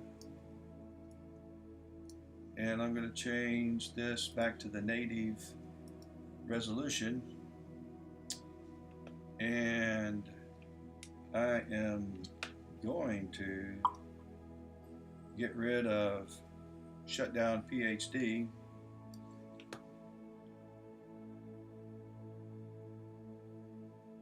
Okay, I understand. Go check that gear, and I'm going to stop PhD. See you later, Bad Astro. Hope you have a good night of imaging. Look forward to seeing your images. And so let me also go to Saturn, and I want to sync, and I want to sync that. And then what we're going to do is we're going to bring up Jupiter,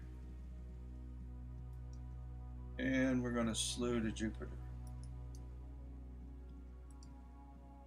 So here goes the telescope. The PhD is telling me that, let me stop it. It's telling me that I'm losing my guide star.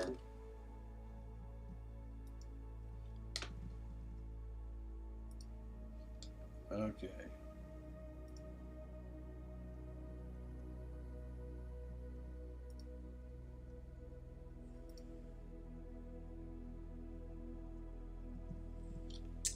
Let's see what's just happened here. Okay, have we gone to Jupiter? Have I lost everything? Whoa, what's happened?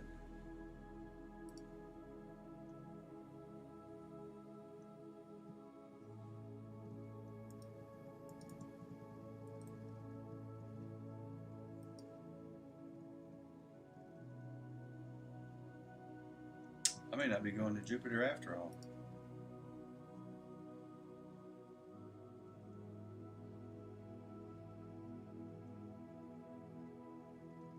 That sync messed up things. I know it did. All right, let's see where we are now. Okay, let me clear this out. We aren't centered. Let's bring up, and let's see, we want to go south.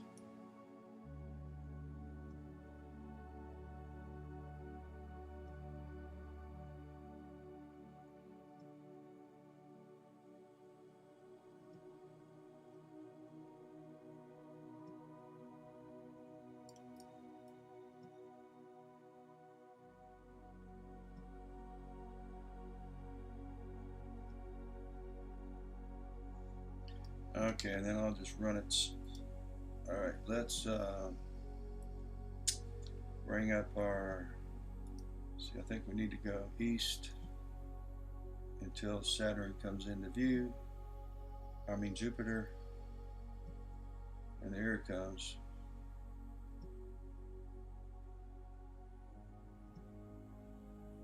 Come on down here, Jupiter.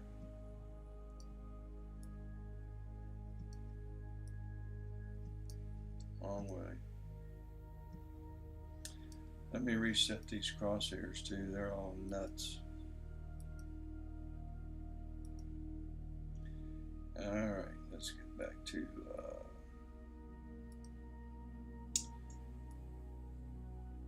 south, south, south.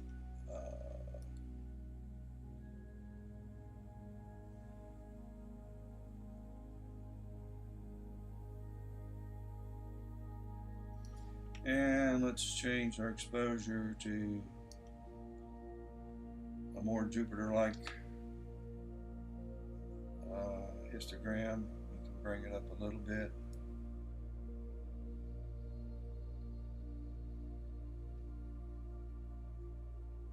Actually, I'm going to raise the gain to about 350.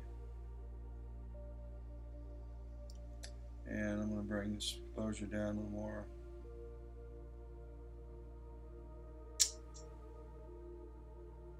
Say right there. And let's get centered. And let's see, we got to go south some more and east.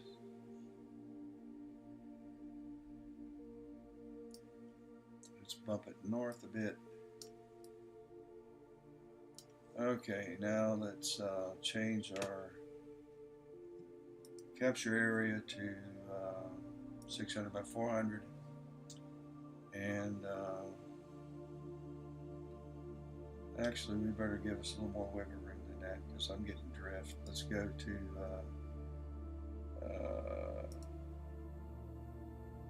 that'll work. And let's make sure we gotta center this thing here. Now,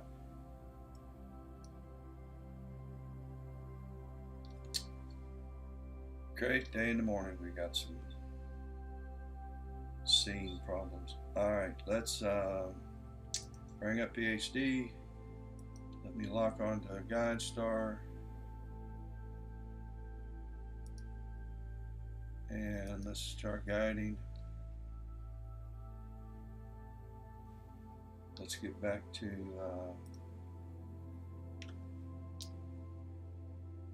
let's go to wind Jupos again, and let me see what's going on right now with Jupiter.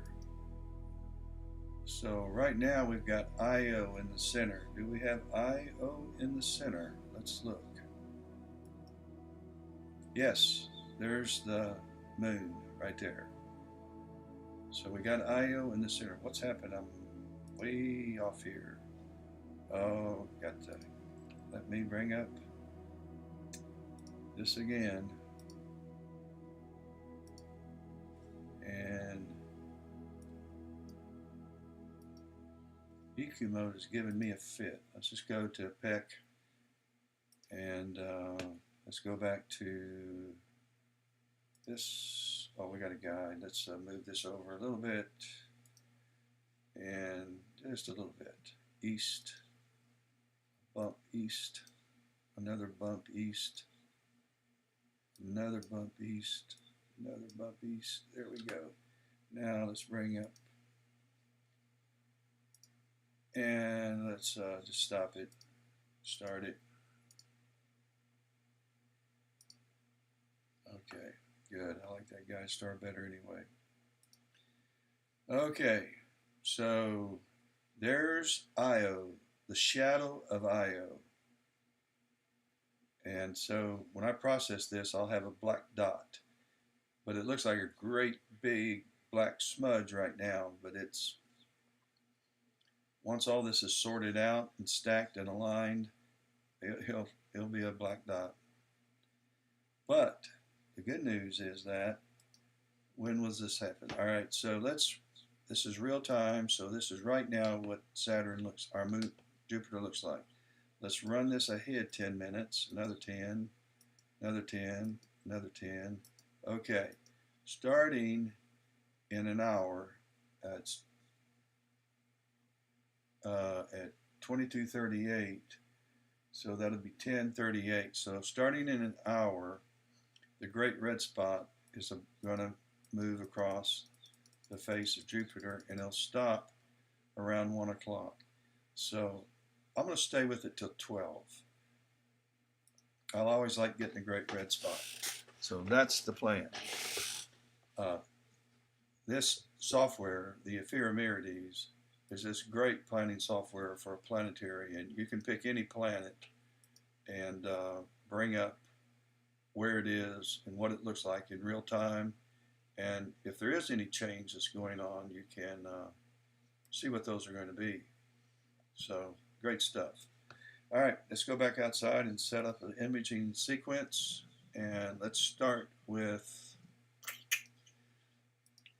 let's take, we're at 100, almost 200 frames per second now. So I'm going to take 12,000 frames of Jupiter. This will be my first run, 12,000, not 1,200. And I want 8 of these. And so let's let it do its thing. And while that's happening, I'm going to go take a fluid break, get some more coffee. I'm going to be up a while and be back.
back,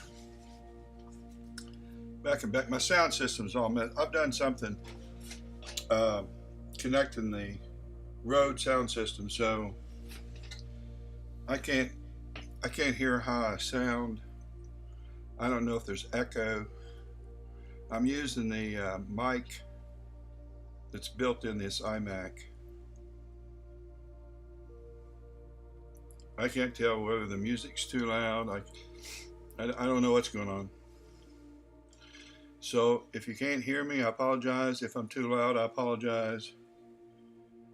If the music's too loud, I apologize. What I need to do is reboot the computer because I had the sound system plugged into this other iMac that's sitting on the left of me. And I forgot had moved it all over there because I started to use that just for streaming. Because it's new, it's a new iMac. It's got more bells and whistles.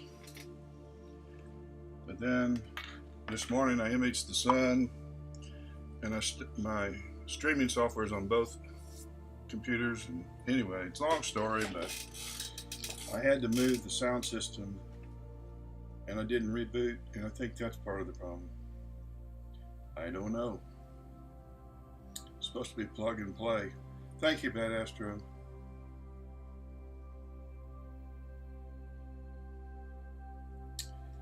Thank you for the heads up. You are looking at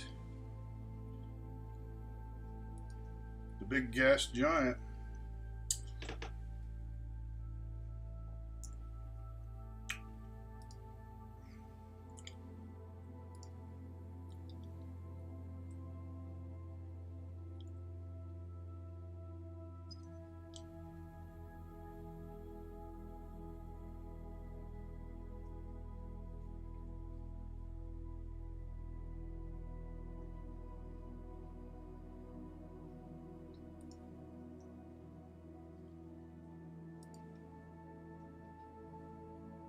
Oh.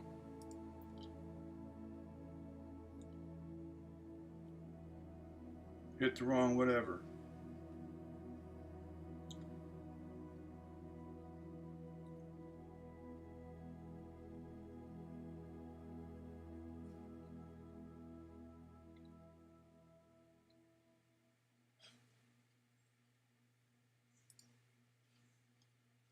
So, trying to find, huh.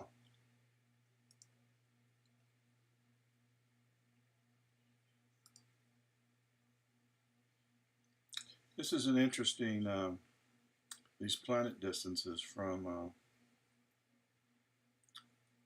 I didn't mean to click on that, but this is an interesting page that shows distance from Earth to Jupiter, from Earth to Mars, from Earth to Saturn, and and different planets to each other. It's my cheat sheet.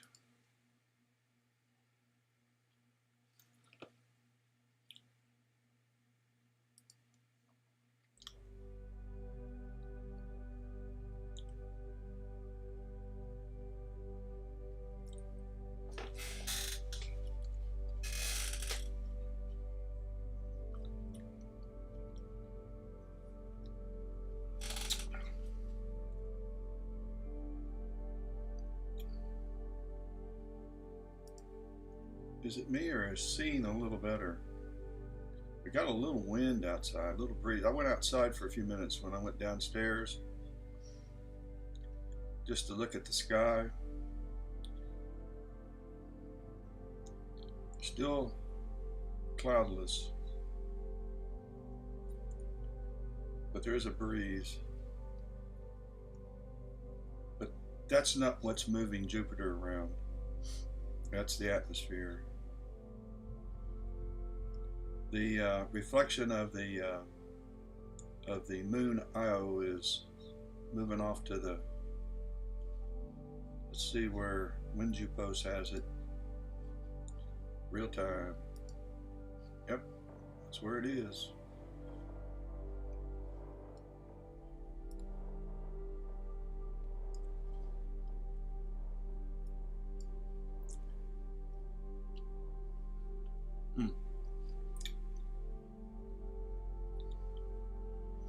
I'll process one of these in a minute. In fact, let's do one now. Let me bring up, close down this, and let's bring up auto staggered. And let's open.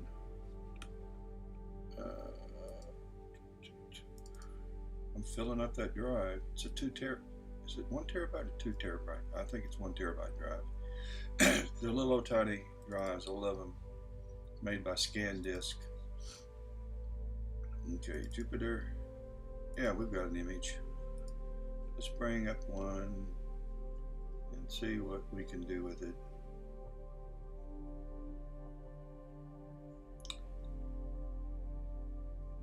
I did hit on one, didn't I?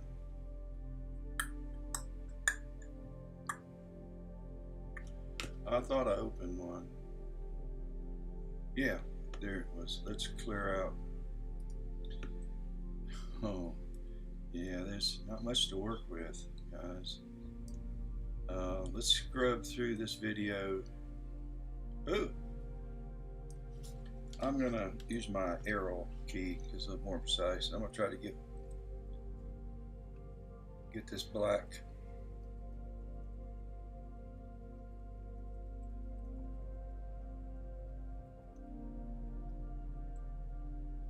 Okay, let's use that. And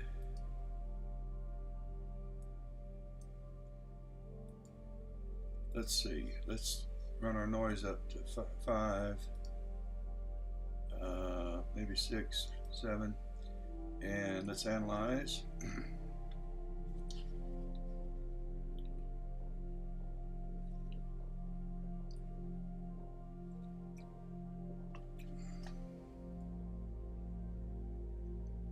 It's going to take it a while, so while it's doing that, let's go back and keep an eye on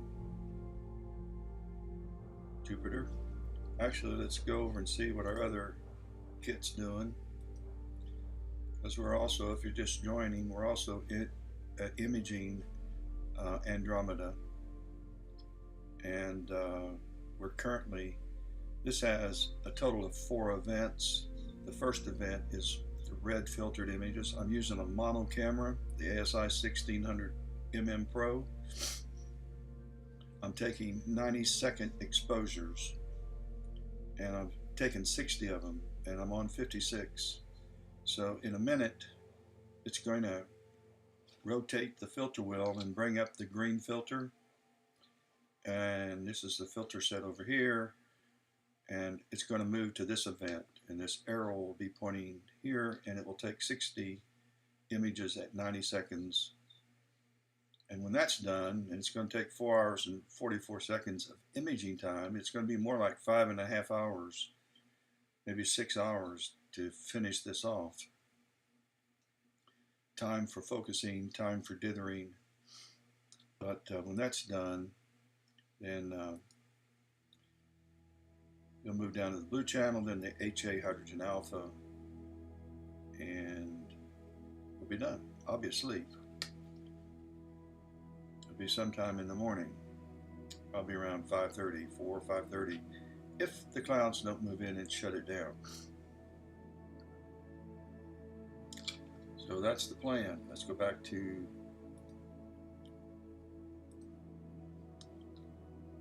keep an eye on Jupiter.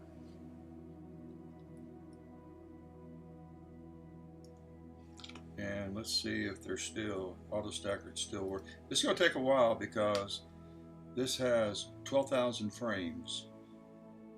This is a huge file. Big. So it's going to take us a while to do the buffering and referencing, or buffering and analysis.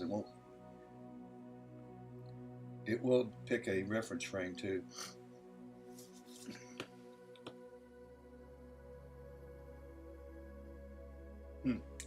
So let's go back out here.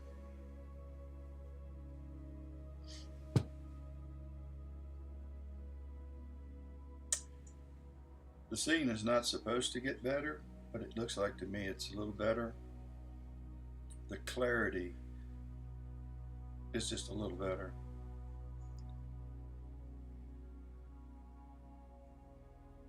I've got to remind myself to replace the USB cables from the hard drive to the computer and from the camera to the Pegasus, because somewhere between the camera, the Pegasus, power box, and the cable to the computer and the cable from the computer to the hard drive, those cables are in need of replacement because I'm seeing buffering that's not necessary, not needed. This doesn't need to be buffered. These are just 1000 by 768 images capture area, so I'm taking a lot of them, but they're small files, so there's no need for that. Have a problem saving those images, other than the camera's delivering them slow. And that's the cable between the camera and the USB ports on the Pegasus. Data and power box.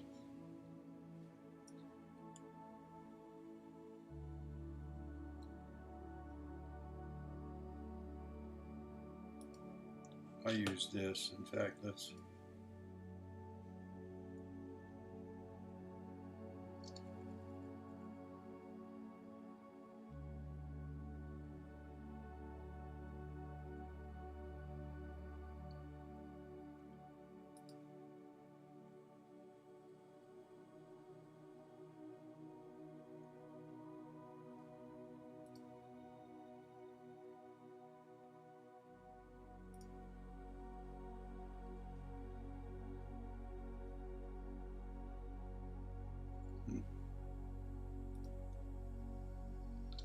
well, the dew heaters are on, but they're not all the way up.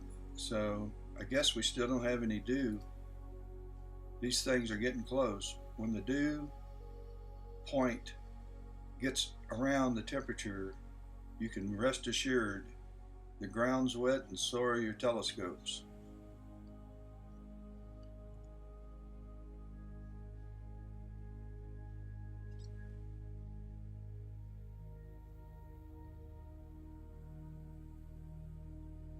Alrighty, well,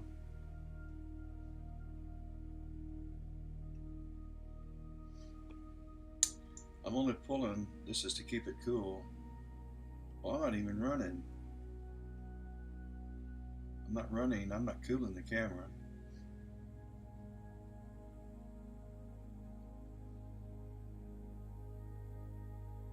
So that's just the picture files. Not sure what's going on. I'll replace the cables. If that fixes it, that does it.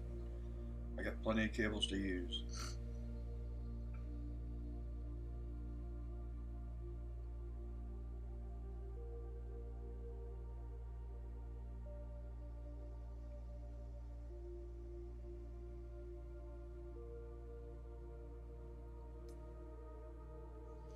Okay, let's check auto stacker. That'll be pretty. All right, finish that part. So let's go up to 24. This will create sample points that are 24 pixels by 24 pixels. So let's see what we got. Let's try 48 pixels by 48 pixels. There we go. Okay. Let's save. Let's save 3% of our frames. I don't know if I've got 3% that are good. I've got these right here that are in the upper 25%, here, here, here, here, here. I have a couple that are in the upper that are pretty good, pretty decent comparatively speaking, but I have a whole lot of them that are in the bottom half. I only have 25% that are in the top half. That's where this green line crosses over the median.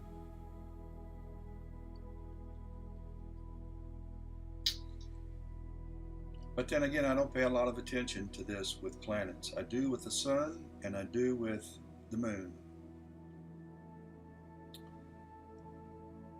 But I don't with planets, because they're when the scene is even good, I shoot with a very high ISO or a very high gain, and so there's this kind of a noisy image to start out with, and that in and of itself kind of puts this graph, it handicaps really being able to see how good your image may be. So, but you can't go wrong keeping a smaller percentage. And then if you get a really good set of data, I might elect to do 3, 10, and say 20% and process all three of them. It's a hunting. I mean, it's just a rolling of the dice and try it and see what turns out. And if it works, good. And if it doesn't, reboot. But I need some better seeing conditions.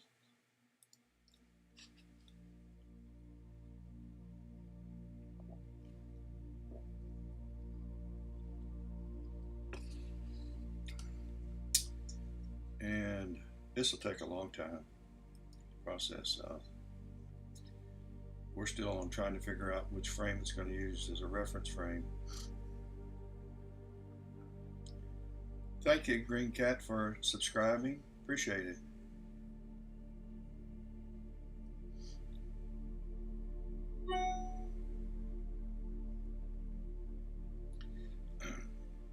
You know, I try not to ask people to subscribe.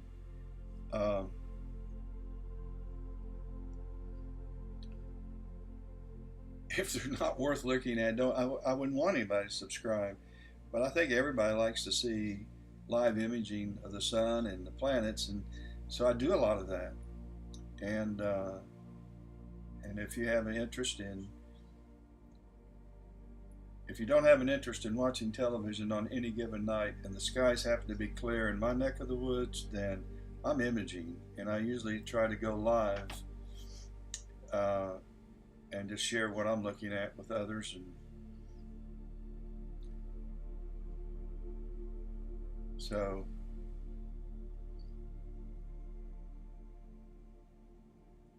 if that interests you, subscribe, and I think you're notified each time I go live. And as I mentioned earlier, there's a bell if you ring it, or if you click on it or something.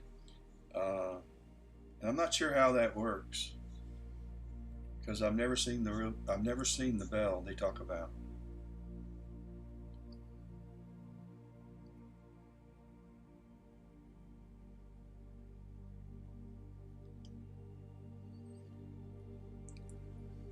Let's see if we finally found a reference frame out of those 12,000. Oh, they did. It took 359 seconds, 5 minutes to buffer, 218 seconds to find a reference frame. I'm not complaining, this is free software. And the algorithms that are doing this, and this is an old laptop that I have outside.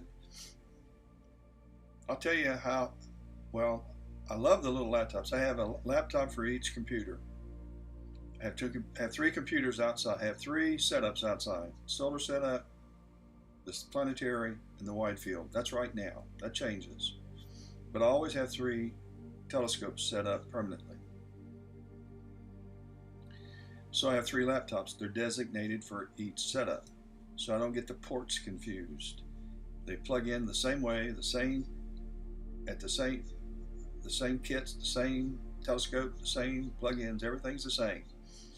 So makes it life simple for me because I'm a Mac user and I have to deal with these Windows computer because almost all of this free astronomy software is only written for Windows. So I'm in here on my iMacs connected to Windows machines outside through a program a Wi-Fi program called Splashtop.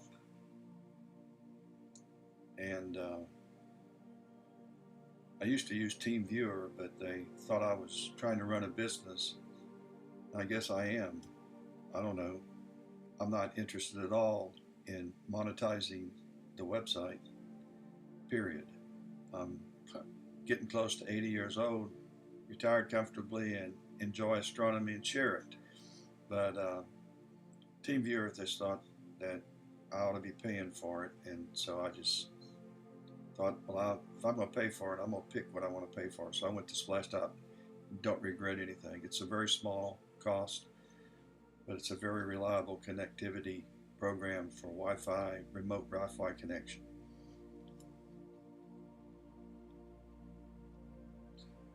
And it's also handy if say I'm at a football game taking pictures and I want to go ahead and start my cameras or start my kits, provided I have everything set up before I leave and everything uncovered and they're ready to go. Then I can go ahead and start imaging. And I do that from time to time because as in the case of last night, I wanted to image. We're done. I wanted to image and I was at the game and I used my iPhone to connect to the cameras and got things set up. All right, let's bring up Registax because I do not have INPPG on this program. And we're going to process this one Jupiter and then we'll get back to looking at the live captures.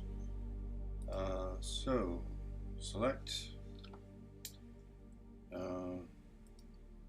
that was Saturn that I did earlier. I looked at one Saturn, it was awful.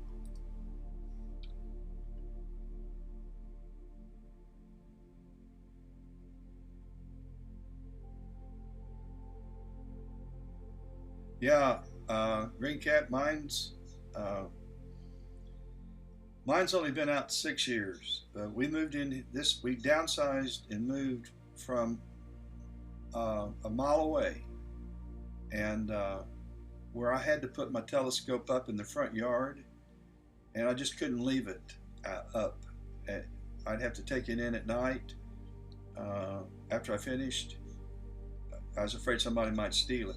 But now we moved about a mile away, and for the last 6 years I built a platform, and it's up on a hill, and it's protected in the back by a fence, and I put 2 piers in, and I have 2 setups on that. I use telegizmos, and I wouldn't trade them for anything. I also have a 9-foot patio umbrella that, for the most part, just to keep the heat off of everything in the summertime. I'm not concerned about rain because the telegizmo keeps everything bone dry. But I do get concerned about the heat. The telegizmos do brag or boast that they lower the ambient temperature inside by 10 degrees. I don't know that they do, but I keep the umbrellas up during the summertime. I do it year round, but they're there during the summertime. I wish I had an observatory, Bad Astro. When we moved in here, I didn't know that we wouldn't be able to, but our HOA said no outbuildings of any kind. So now that that's happened, I'm kind of glad that it did happen, because I would have only had an outbuilding that would have managed to hold 1 telescope. I would have not built one that big. So what I'm doing is I've got 3 set up outside, and I just have to pull the covers off, take the umbrella down, and I'm ready to go. Yeah, but it would be nice to be able to close the roof. That Astro is a member of Roper Mountain Astronomies, and we're astronomers organization. We're fellow members, and he's built an observatory with a roll-off roof, and he's got it going on. He lives up the road from me in a little town called Chesney. Oh, it's terrible what happened to those kids in that car accident, Bad Astro. Terrible what happened to them. We had 4 kids killed, high school kids killed in a car accident uh, about 3 weeks ago. Unbelievable. Terrible. During the day. I guess coming home from school. Awful. All right, let me bring this image up.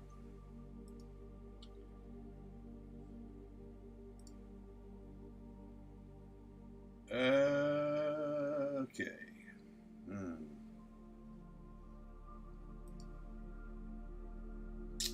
Well, yeah. Your daughter knew them all. Yeah, well, it's a small town, Chesney. Yeah. Oh, that breaks my heart. Okay, I'm going to use auto balance. I'm going to bring gamma. Where are you, gamma? Gamma. And let's get this out where I can see it. Hiding behind some windows. I'm going to right click down here and put up another circle. I'm going to right click up there. I'm going to bring this up a tad. I'm going to bring this down a tad. And I'm going to bring this slide S curve. No, let's put that back where it was. Okay. Let's just move this off to the side. Now I'm going to bring up my scheme for Jupiter using the Player One Uranus Pro camera, and that looks terrible. So let's reset this and start from scratch. I wish I had IMPPG loaded on this computer. I do like using that software. I like Registax too, but I like IMPPG as well, if not better.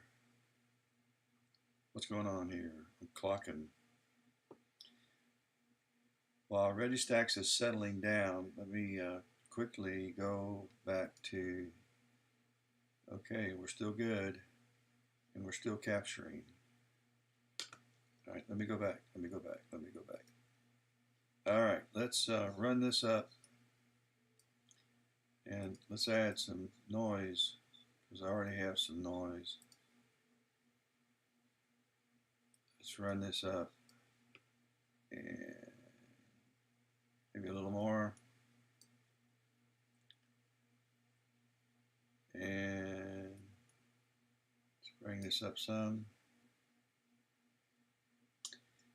And let's apply a little noise reduction. And let's apply some noise reduction on this layer. We got 6 layers to work with, from fine to from fine detail to a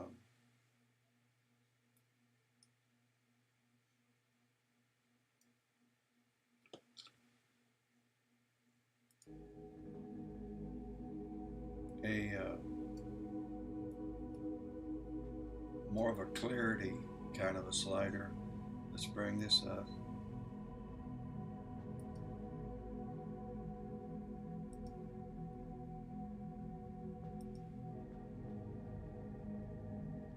And let's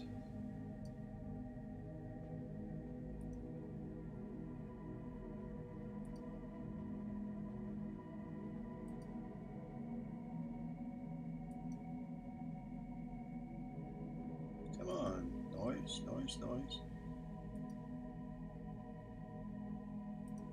I'm operating through Wi-Fi these laptops outside, and there's just a little bit of a delay when I click. But it does really a pretty good job to consider this laptop's 30 yards away or more. It's in the further. It's as far from where I'm sitting in my backyard as I could get. Not because I wanted it that way, just because it is.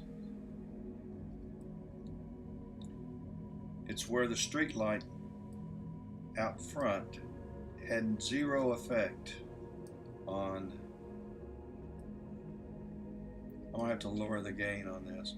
I'm getting used to this Player One camera. I was using the IS-224 camera, and I wanted to give the Player One some more time, but I don't like the image at all. This is just not a good image.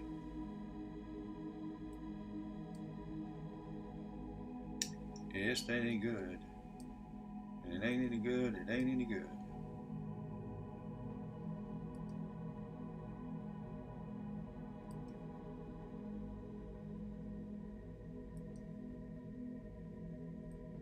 I never have to run the noise up on the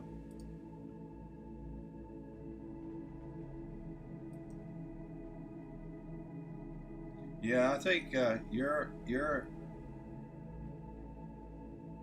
images with your Player One cameras are just ridiculously good.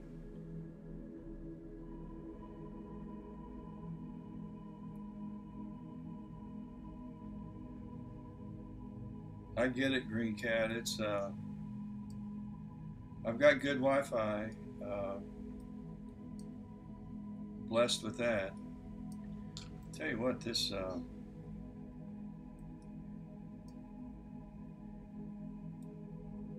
curve I put in here, I'm not liking at all. So I'm going to drop this down a little bit. I don't think I can make this decent, this image. I'm trying.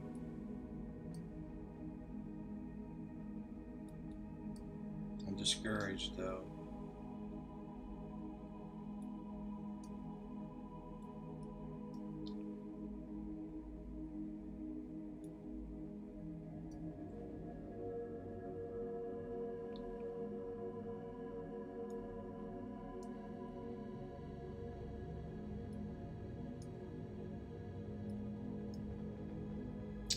Well, I've got him all the way to the right.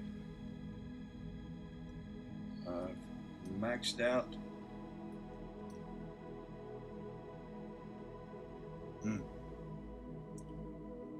Let's add a little sharpening. This is going to probably screw everything up. Let's add some there. Let's add some there. Let's add some here.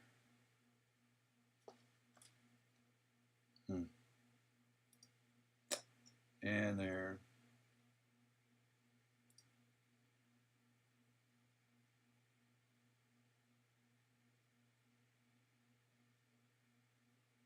The moon just should be a little small dot here instead of a great big old blob like that. It's just not a decent picture. And I've got scene condition problems, but I am a little bit concerned with what I'm seeing with the Player One. I will reserve commenting on or making a decision though until I want some good scene first. Then I'll make a decision. Alrighty, well I'm not saving that. I'm going to just go ahead and delete. And yeah, you want to save it with? No, I don't want to save it. And we'll get rid of, I'm not processing anymore tonight. And so guiding's in the 80s, 0.80 for our star, or for our Jupiter.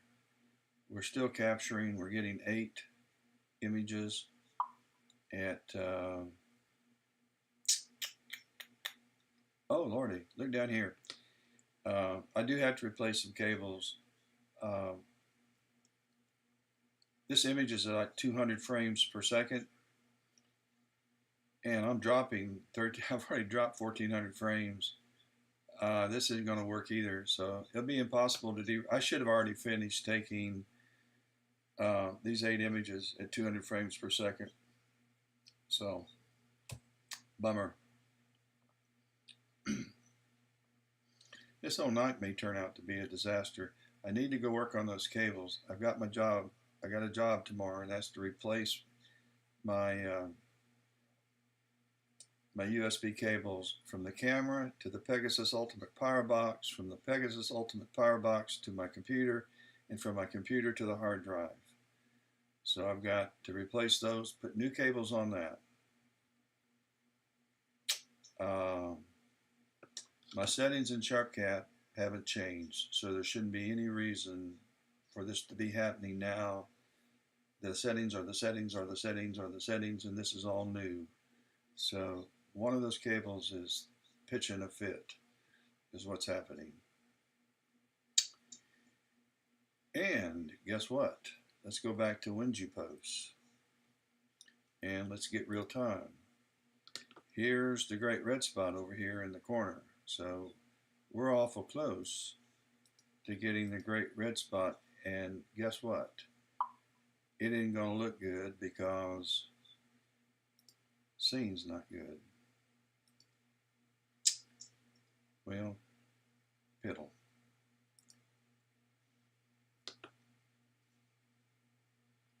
So what we're going to do is run over to the other telescope real quick. We should have changed filters by now. We have. We're on the green filter. We've changed filters. We've refocused. And we've got 10 green images taken. Let's see what they look like. And so here is a green image of Andromeda.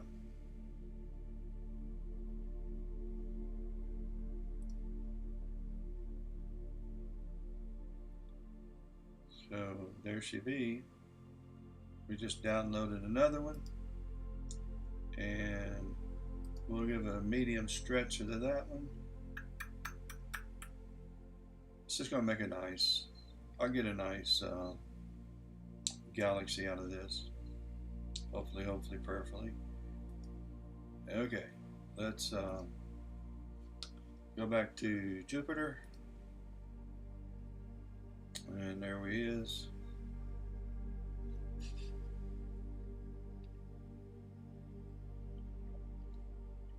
Thank you, Green Cat.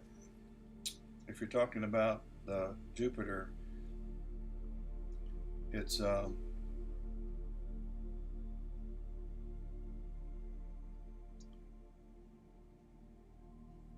we got some bad scene, but it's always an impressive planet to look at.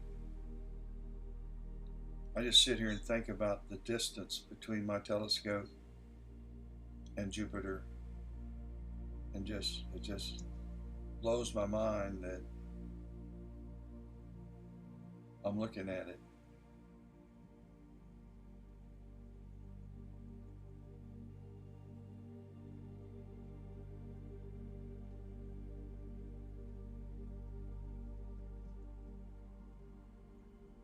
What a blessing to be able to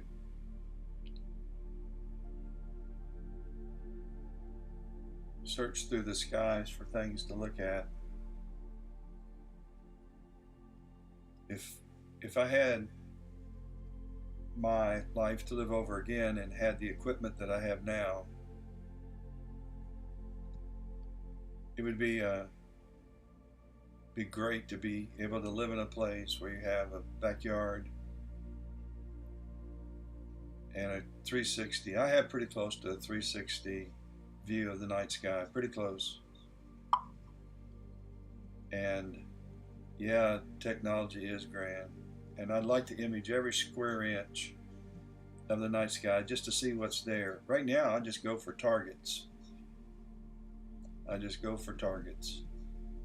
And I don't have time to image every square inch or every 2 degrees or 3 degrees of the night sky.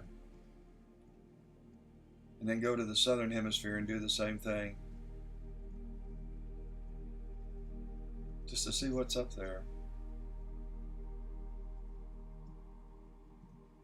But Messier and Caldwell and a few others did that for us, so we get to go see what they saw.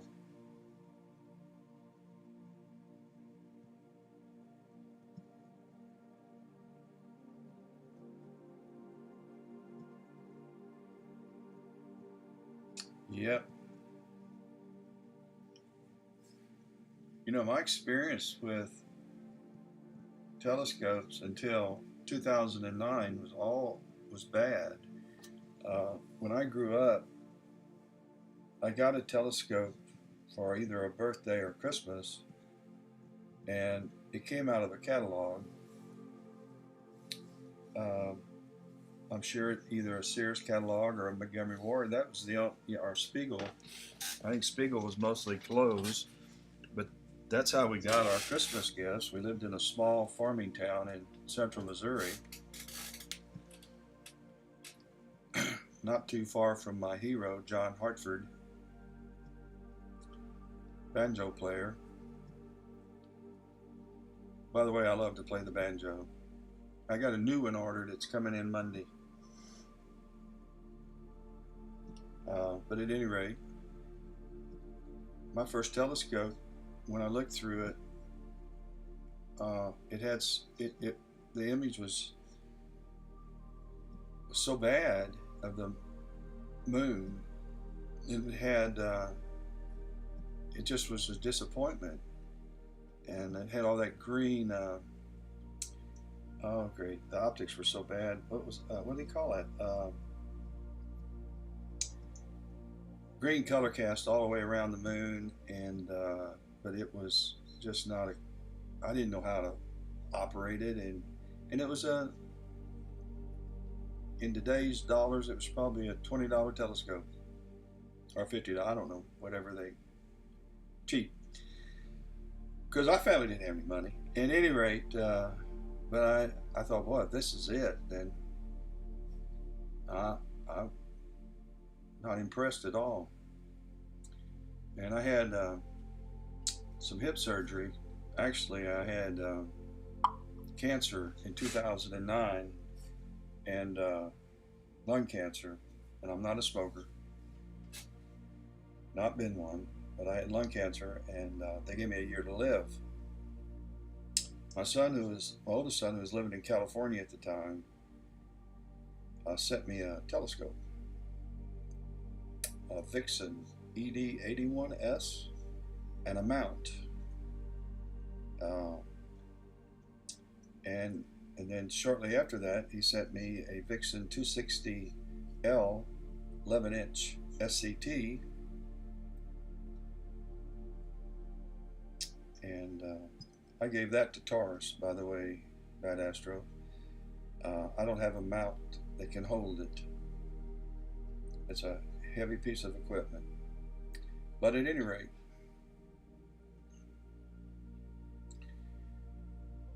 I didn't do anything with it for a while, and I mentioned to my wife,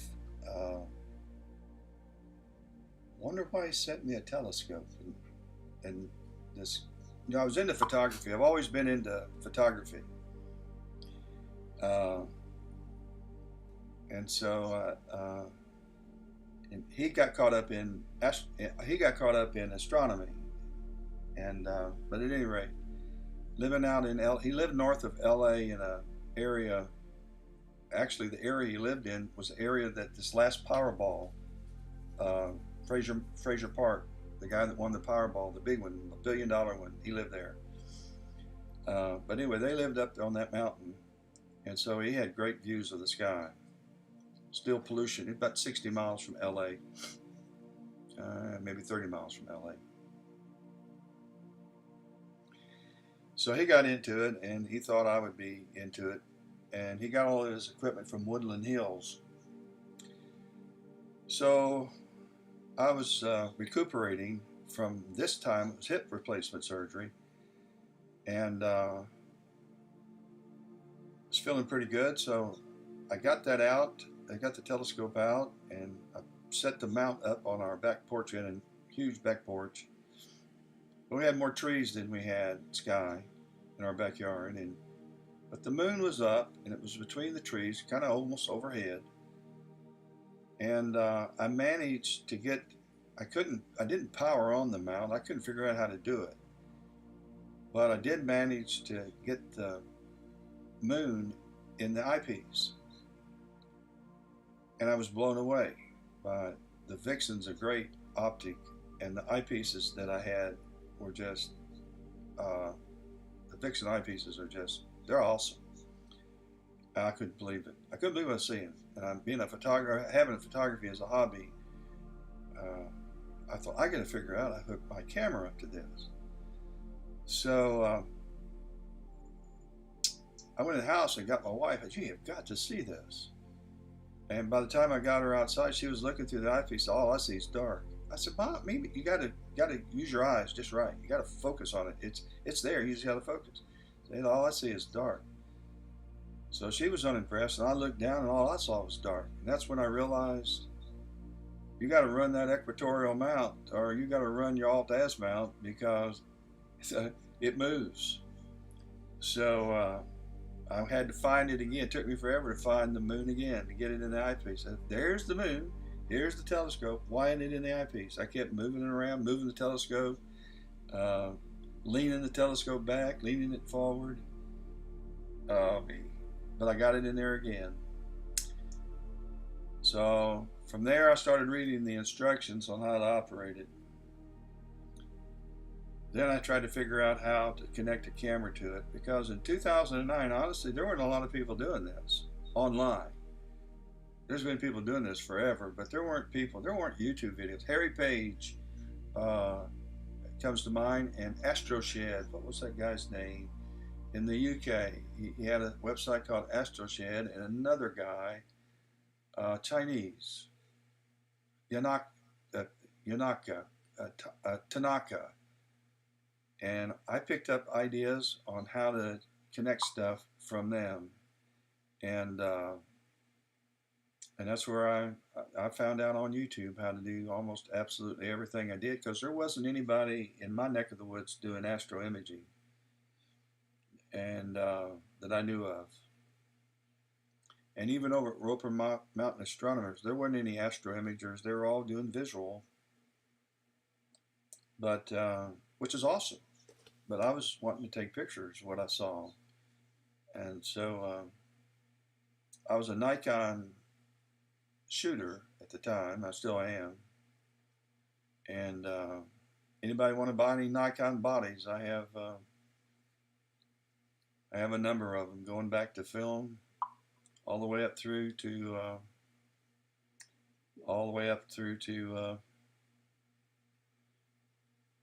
some of the most recent ones. And I'm about to get out of horizontal photography and retire from that. But at any rate, that's how I got started, and the rest has been history. Were you imaging in 2009? You started in 2007. You started before me. Sure did.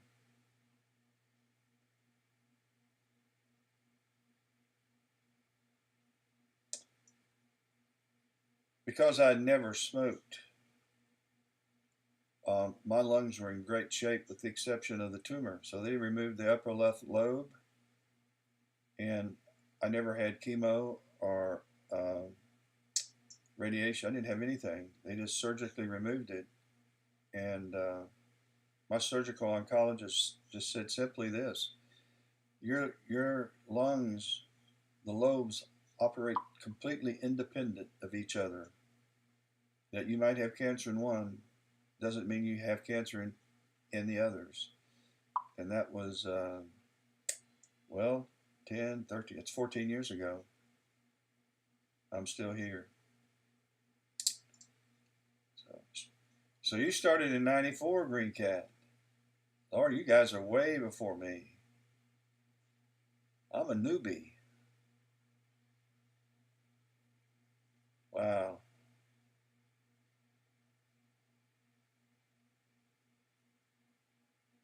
when I got Pix Insight, uh, I found Harry Page, and I I spent hours listening to watching his videos uh, on. Yeah, goodness gracious, me too, me too. I'm no better today than I was last year. I'm no better today than I was 10 years ago. My best image I took within my first year that I've ever taken of Andromeda. I was telling folks uh, earlier tonight, if I can find it. Do, do, do, do, do, do, da, da, da. Oh, I don't want this. I don't want to be on this. I want to be. Do, do.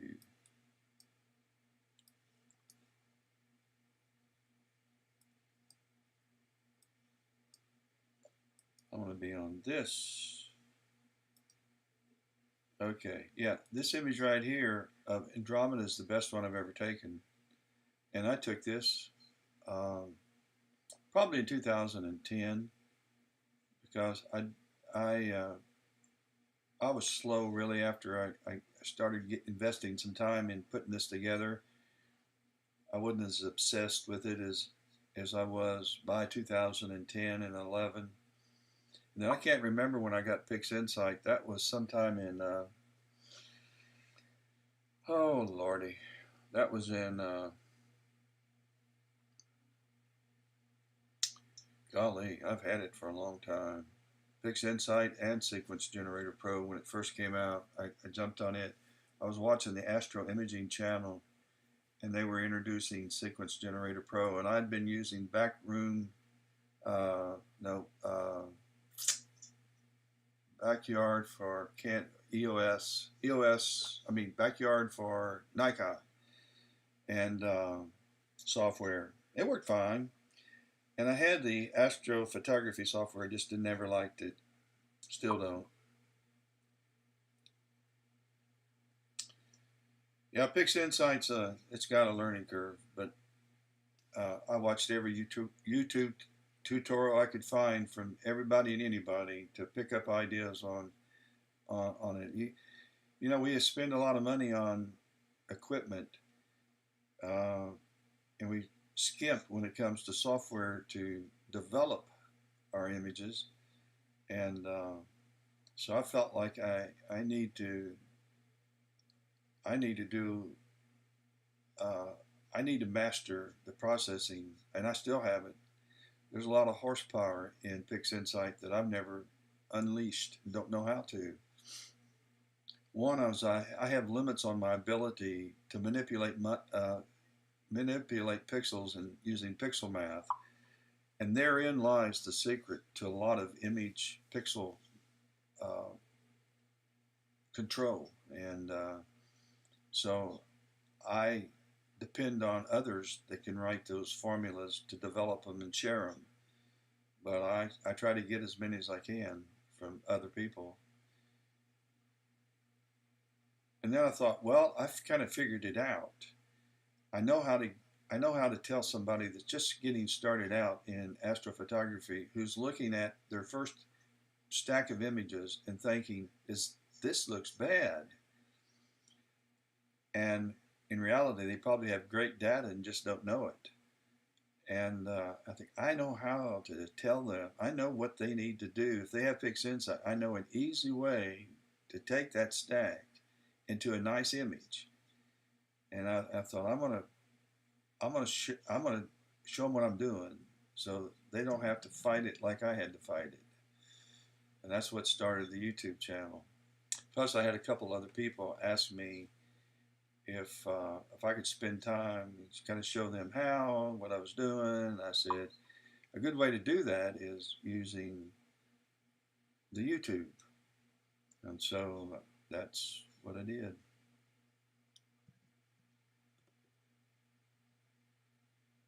Yeah, that's true, Green Cat. Yeah.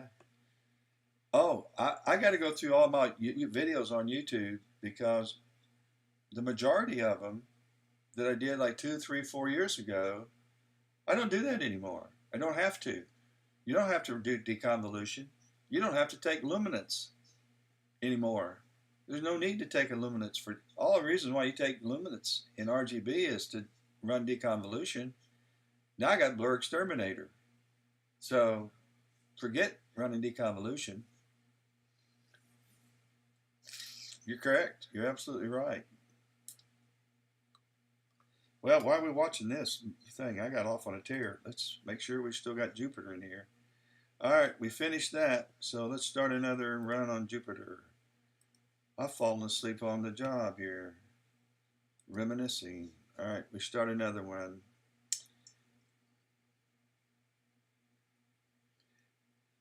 I'm hoping I get 2 or 3 videos out of each session that will render a decent image. I'm hoping.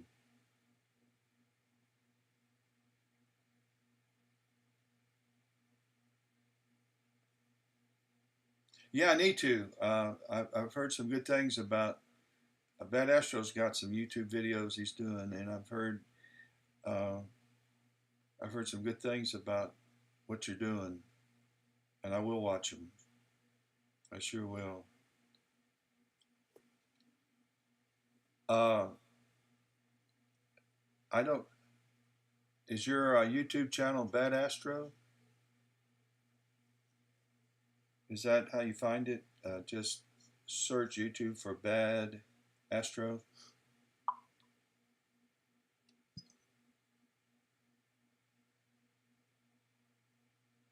Oh, where are you?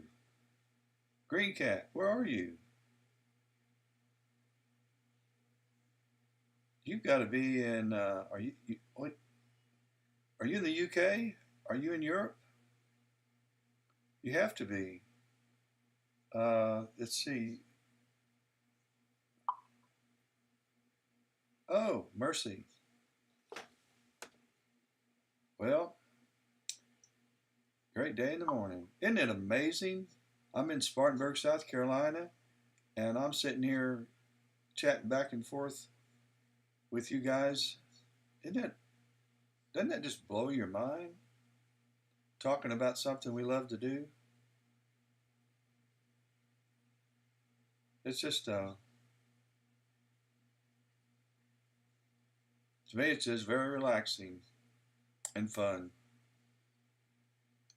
You know, I'm about to turn 80 years old and I still feel like a kid going out to play with my toys.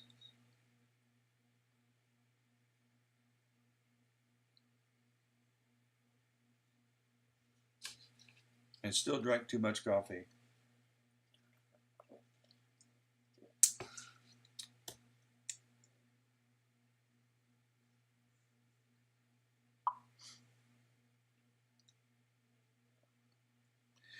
Yeah, I have another friend, Corin Lewis from London. He says it's been raining there since the Battle of Hastings in 1066.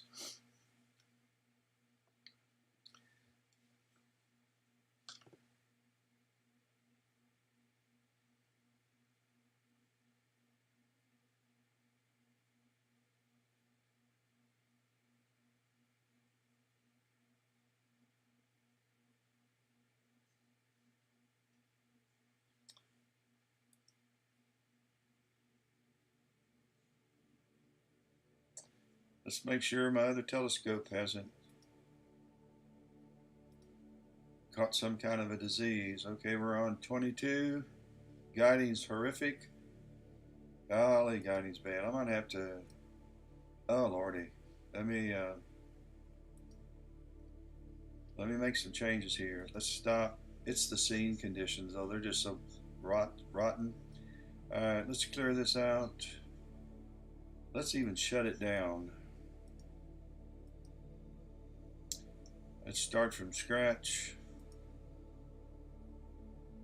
Let's clear all this nonsense. And let's start looping. Let's try to find a different guide scar. Let's change this to 1 second. Start looping again, and let's try another guide star. All right, let's try that one. Now let's go back to, let's go to 4 seconds, and let's start guiding.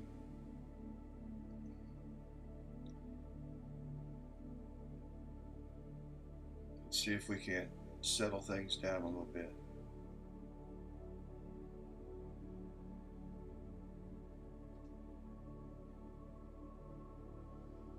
I'll tell you something I've learned the hard way. Never, never, never change your settings in bad seeing conditions. Bad seeing is bad seeing, and you cannot guide or expect PhD to make corrections correctly when the star is moving around due to seeing conditions. All you can do, in my opinion, the only adjustment you can make is increase the exposure time. There's a major correction in declination. Why? I don't know. Oh, was there a dither? No. And also in RA. Whoa. I wonder how my pet curve turned out. Let me go back. I think I'm going to just, because I really didn't. We need to enable it.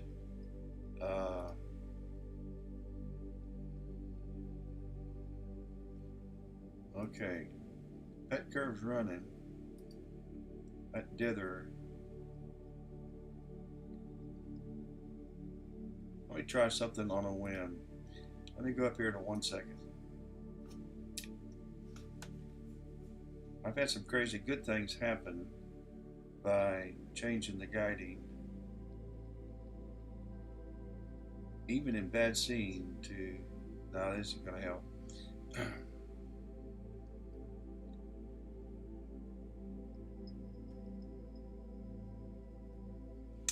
Let's see what the signal to noise, that's pretty good, 211.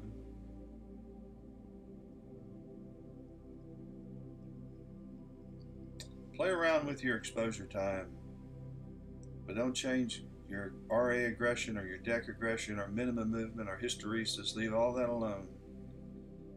The only other thing you might try is a resist switch in your brain thing here. Go over to algorithms and well, I'm already in resist switch, but this has helped me in the past. Always enable backlash compensation. Okay, well, I'm already there. This is a little better anyway right now. I'm just going to leave that alone. Let's go back to, let's go through some of my targets and see, some of my images and see what's going on here. Because that's been terrible guiding. Well, the stars look okay. Let's go back through a couple of images.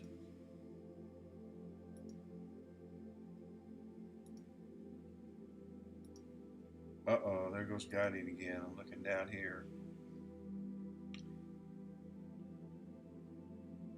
And it's scene related. You see how, when you see how,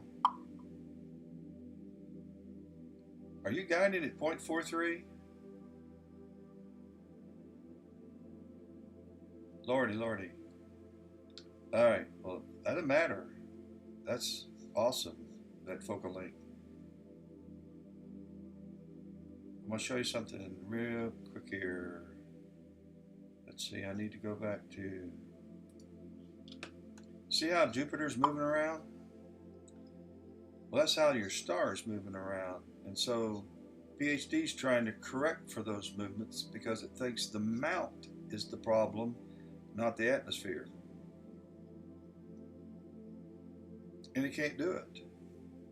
So it sends a correction it didn't need to send. And so it corrects the mount, then it has to overcorrect and sends it in the other direction. It's like going from ditch to ditch, going down the highway. You correct the steering wheel and you end up one ditch, you try to correct it and you end up in the other ditch.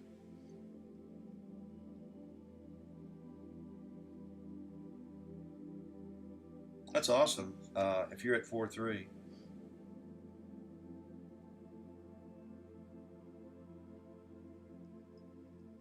Because you're seeing in my scenes not going to be any different.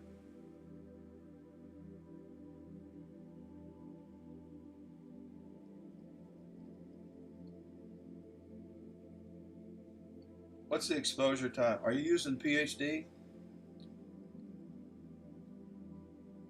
Are you using PhD 2 to guide?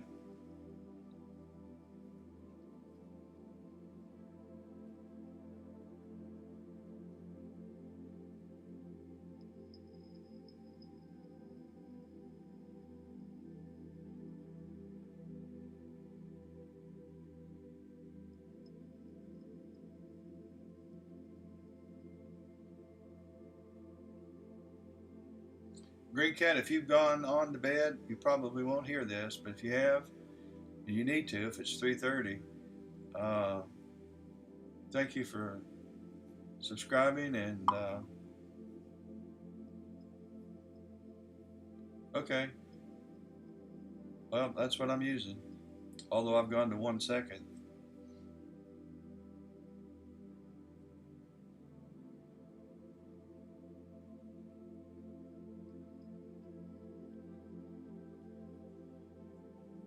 Well, at the same time, guiding over here is better. I'm at one. Well, it ain't good. I'm at 1.37 on the Smith Cassegrain, and I'm off the charts over here on this. Uh,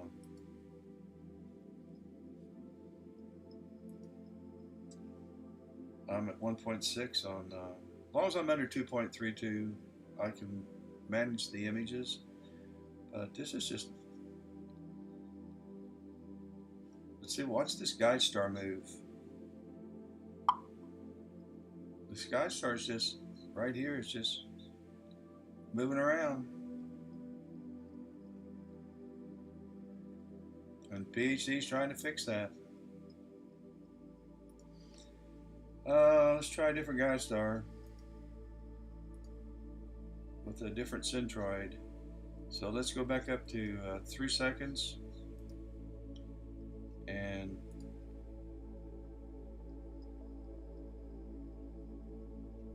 let's try. You think it picked the same guide star? Let's stop it. Start it again.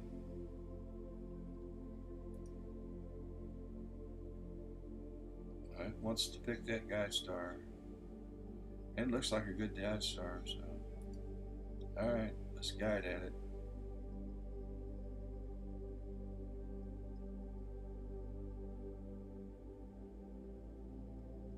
I'm under one. I pulled alignment on both of these are less than 1 arc second. So I'm arc minute. I'm sorry, less than 1 arc minute. So I'm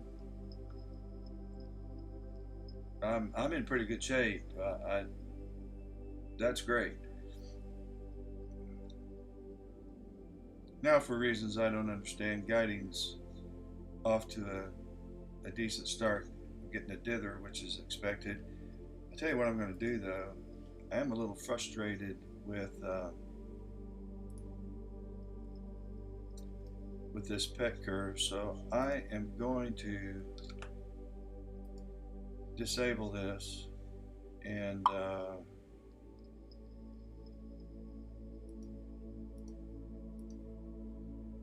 I am going to kill that curve.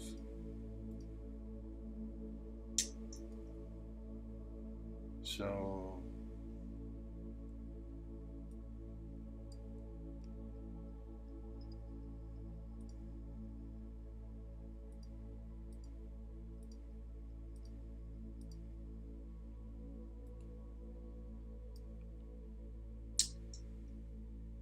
well, right now guiding's running a little better. I'm back up at 3 seconds. Do not know how long that's going to play. Let's go back to all right, let's head back to Jupiter and Stay with it.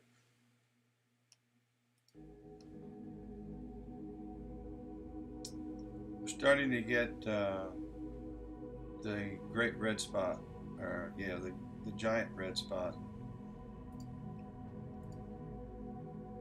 I'm going to move this out of the way so we can see it come around.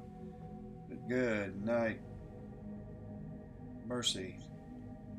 Look at my drop frames. That's frustrating me. I'm tempted to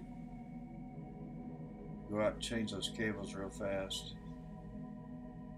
But honestly, I'm going to probably shut this down in an hour.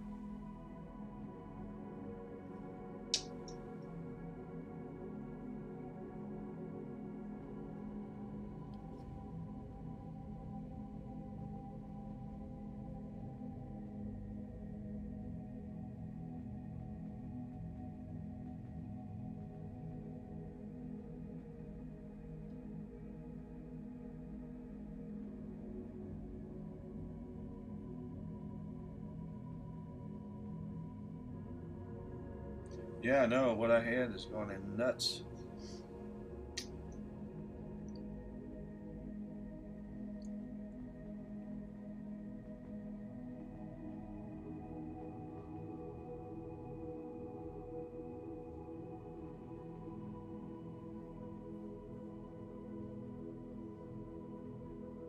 Tell you what I'm going to do. I was so bummed out with the noise.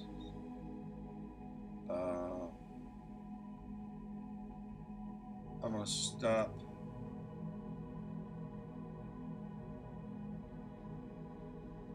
Now, wait till this is over with.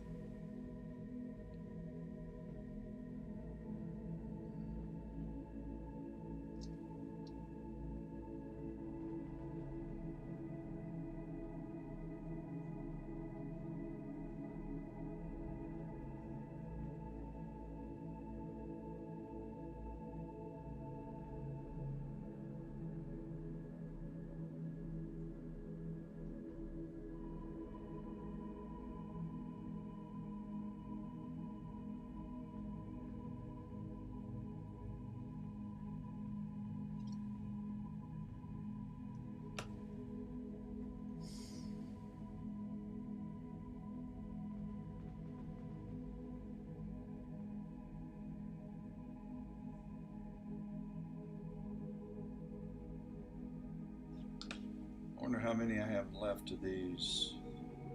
We're at 10,000 going to 12,000.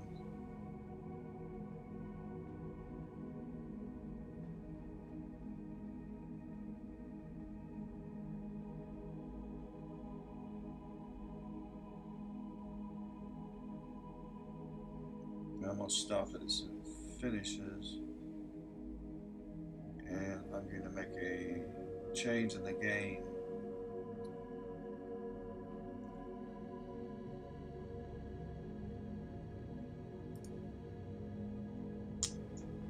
And goodness.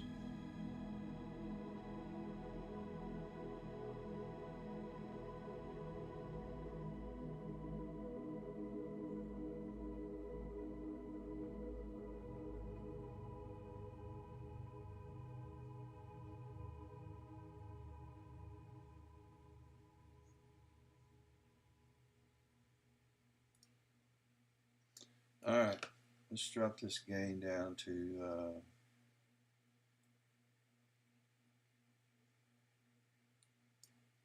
and let's run the exposure up to there. Make it a little more. And I am at 71 frames per second. Let's drop it down even more. And let's raise this up even more. I just want this histogram to be right close to midway, that's all. and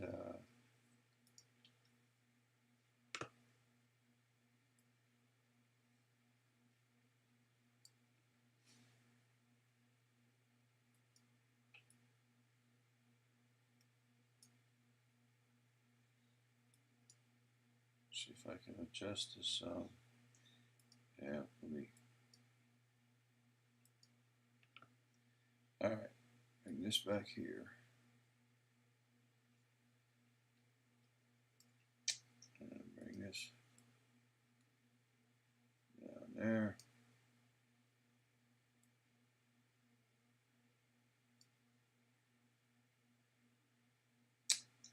Okay. Wow. Tell you what, we're going to do one other thing. We're going to go to this is going to be Jupiter 2, and we're going to go to an even smaller 800 by 600, and we're going to stop guiding.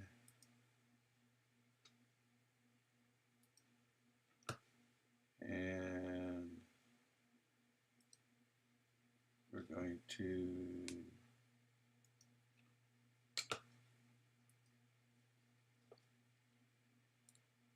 need to reset our reticle here.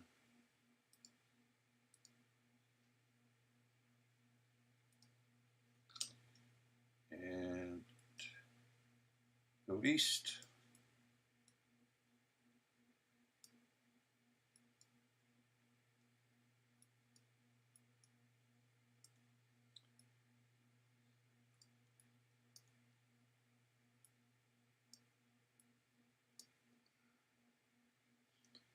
All right.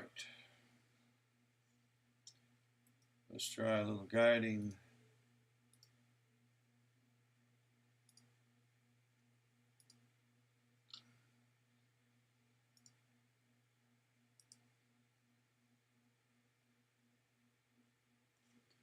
We got an SNR of almost 250.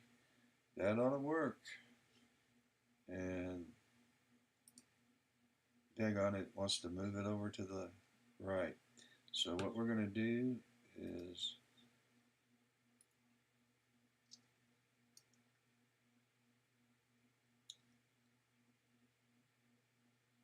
fight it.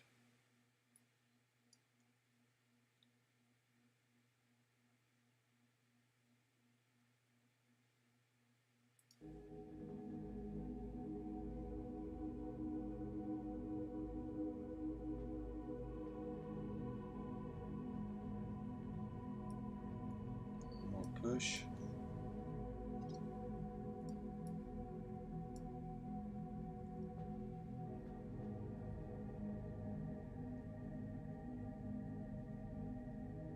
All right, let's take these. Should be Jupiter 2. Jupiter 2, 12,000. It's going to take, let's do 8,000 because we're only at 28.9 frames per second, and let's do 8, yeah. Oh, don't go over to the right.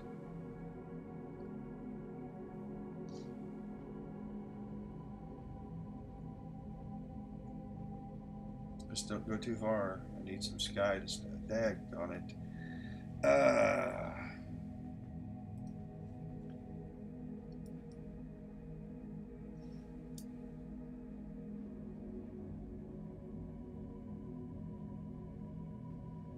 I'm gonna drive auto stagger crazy.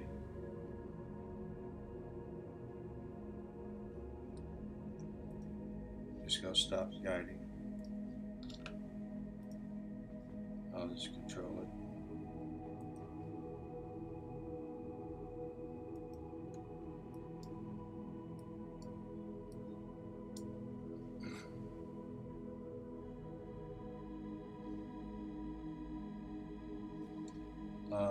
But let me make sure I've got the pet curve. I'm not going to guide. It's already on. Okay.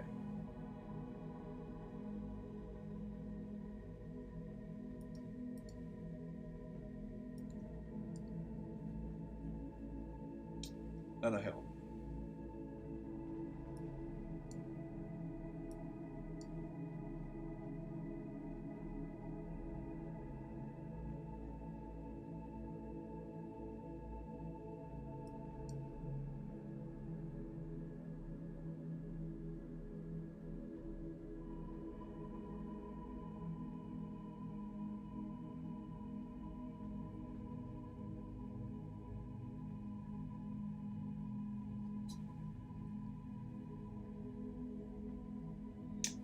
I got a game going on at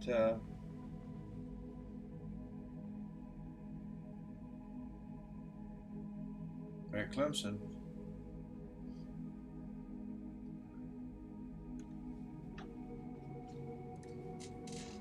All the stands are empty.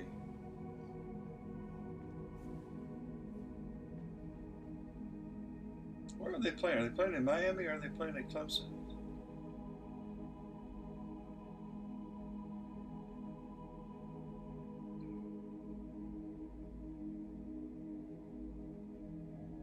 Hmm.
Terrible pass.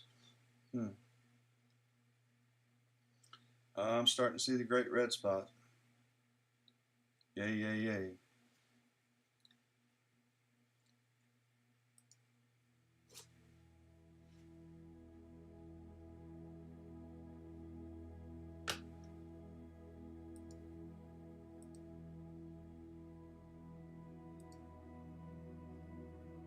Well, that gets in your face. Let's see the great red spot here. So.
That Astro South Carolina got Glover snocked this afternoon. It was much worse than the score. Missouri ran all over them.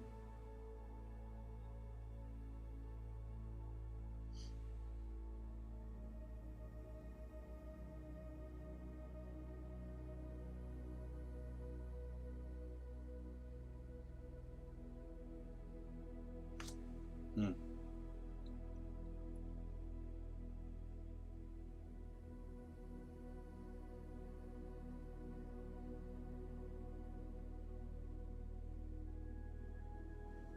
great red spots becoming much more noticeable now.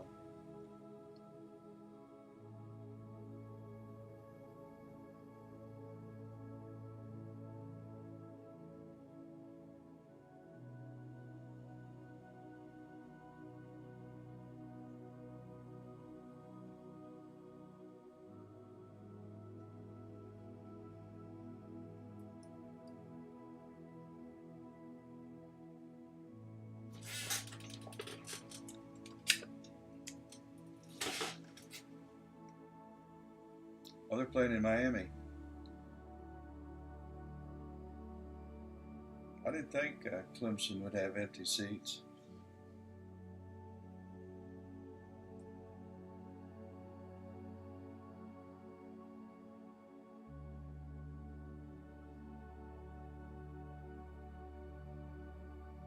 We got clear skies Sunday, Monday, Tuesday, Wednesday.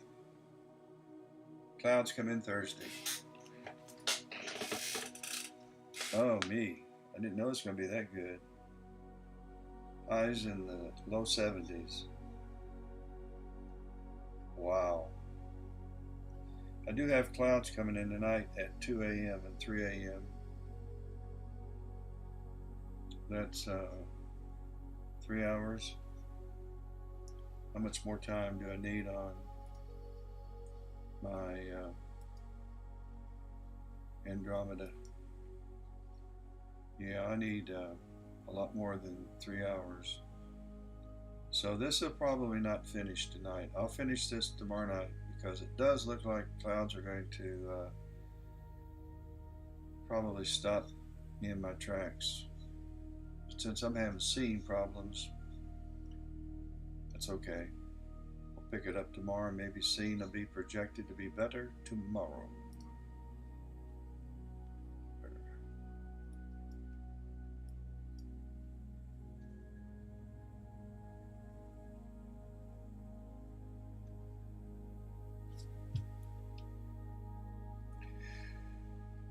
Ho ho ho ho ho.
So.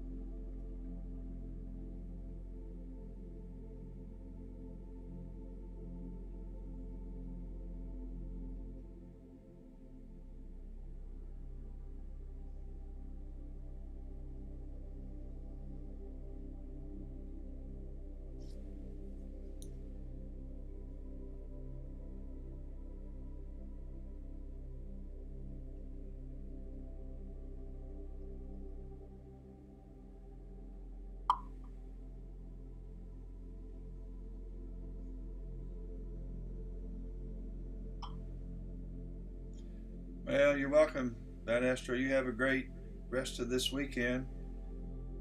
Looks like we got about 4 days of clear sky nights, so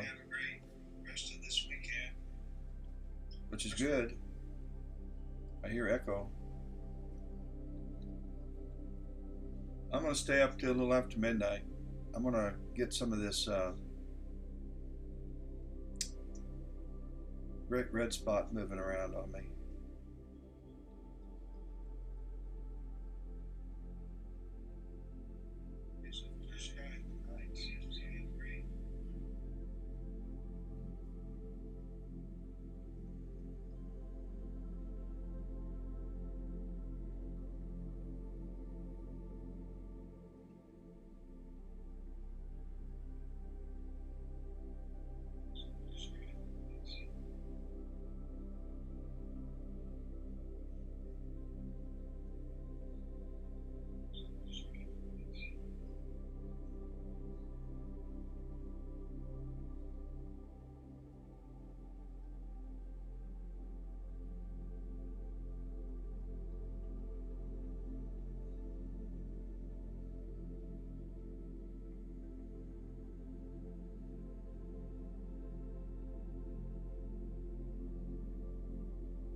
going to be shutting this down in a few minutes.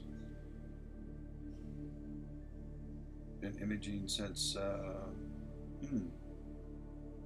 7 o'clock. I started imaging during the daylight, maybe 6:30, the moon, and the great red spot's making its presence known. I may do one more set of 8 images of Jupiter just to get another run at the great red spot.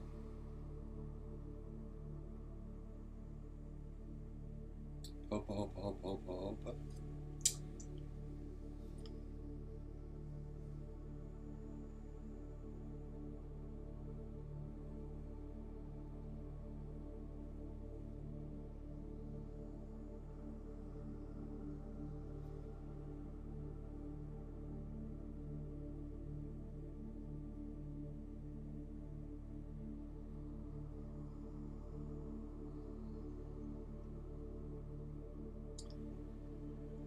Just wish we'd had better seeing conditions tonight. But you don't always get what you want.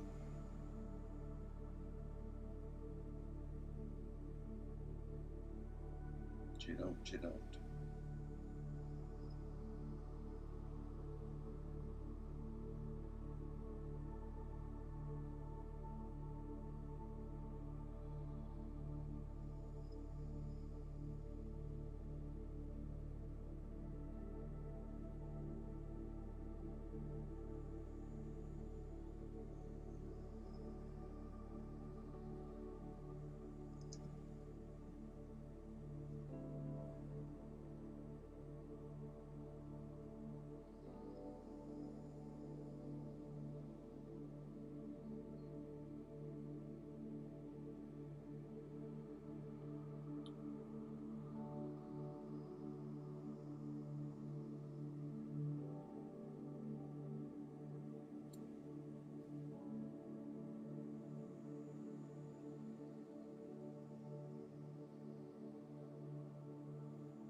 Be right back, Charlie.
Oh, mercy.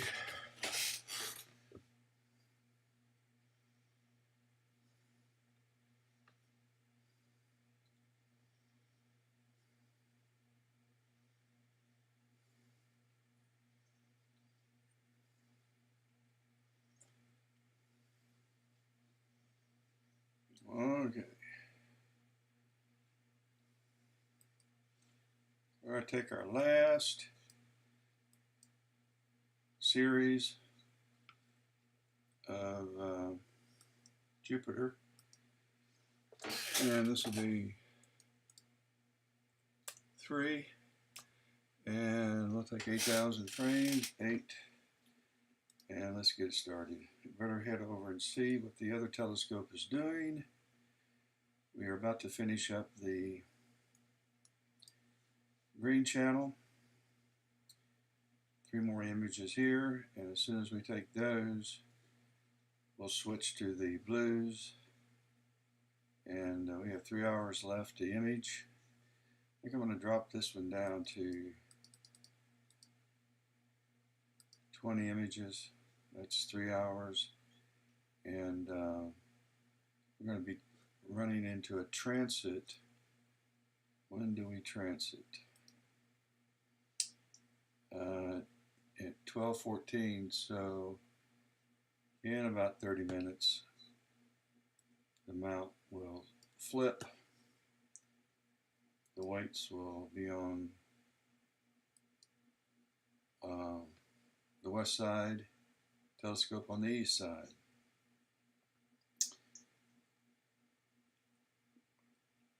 And so it's going to change and focus on the blue, and we'll get back to keeping Jupiter in the center.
Did the University of Colorado play today?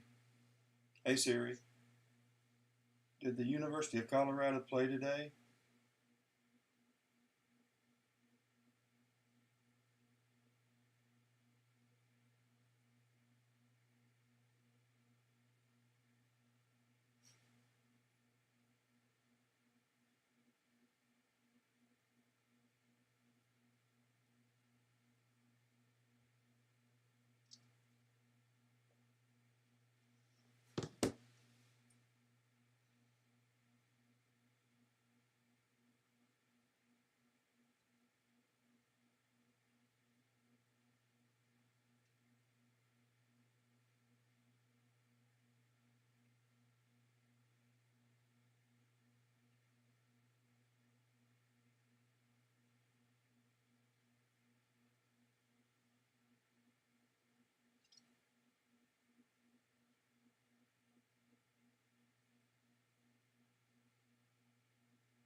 I'm gonna call it a night, and I'm gonna take the rest of these, but I'm gonna go ahead and shut this down and get ready for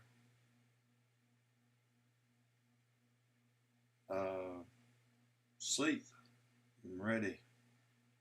Hope everybody has a great weekend, and until then, have a great rest of the night if you're still up.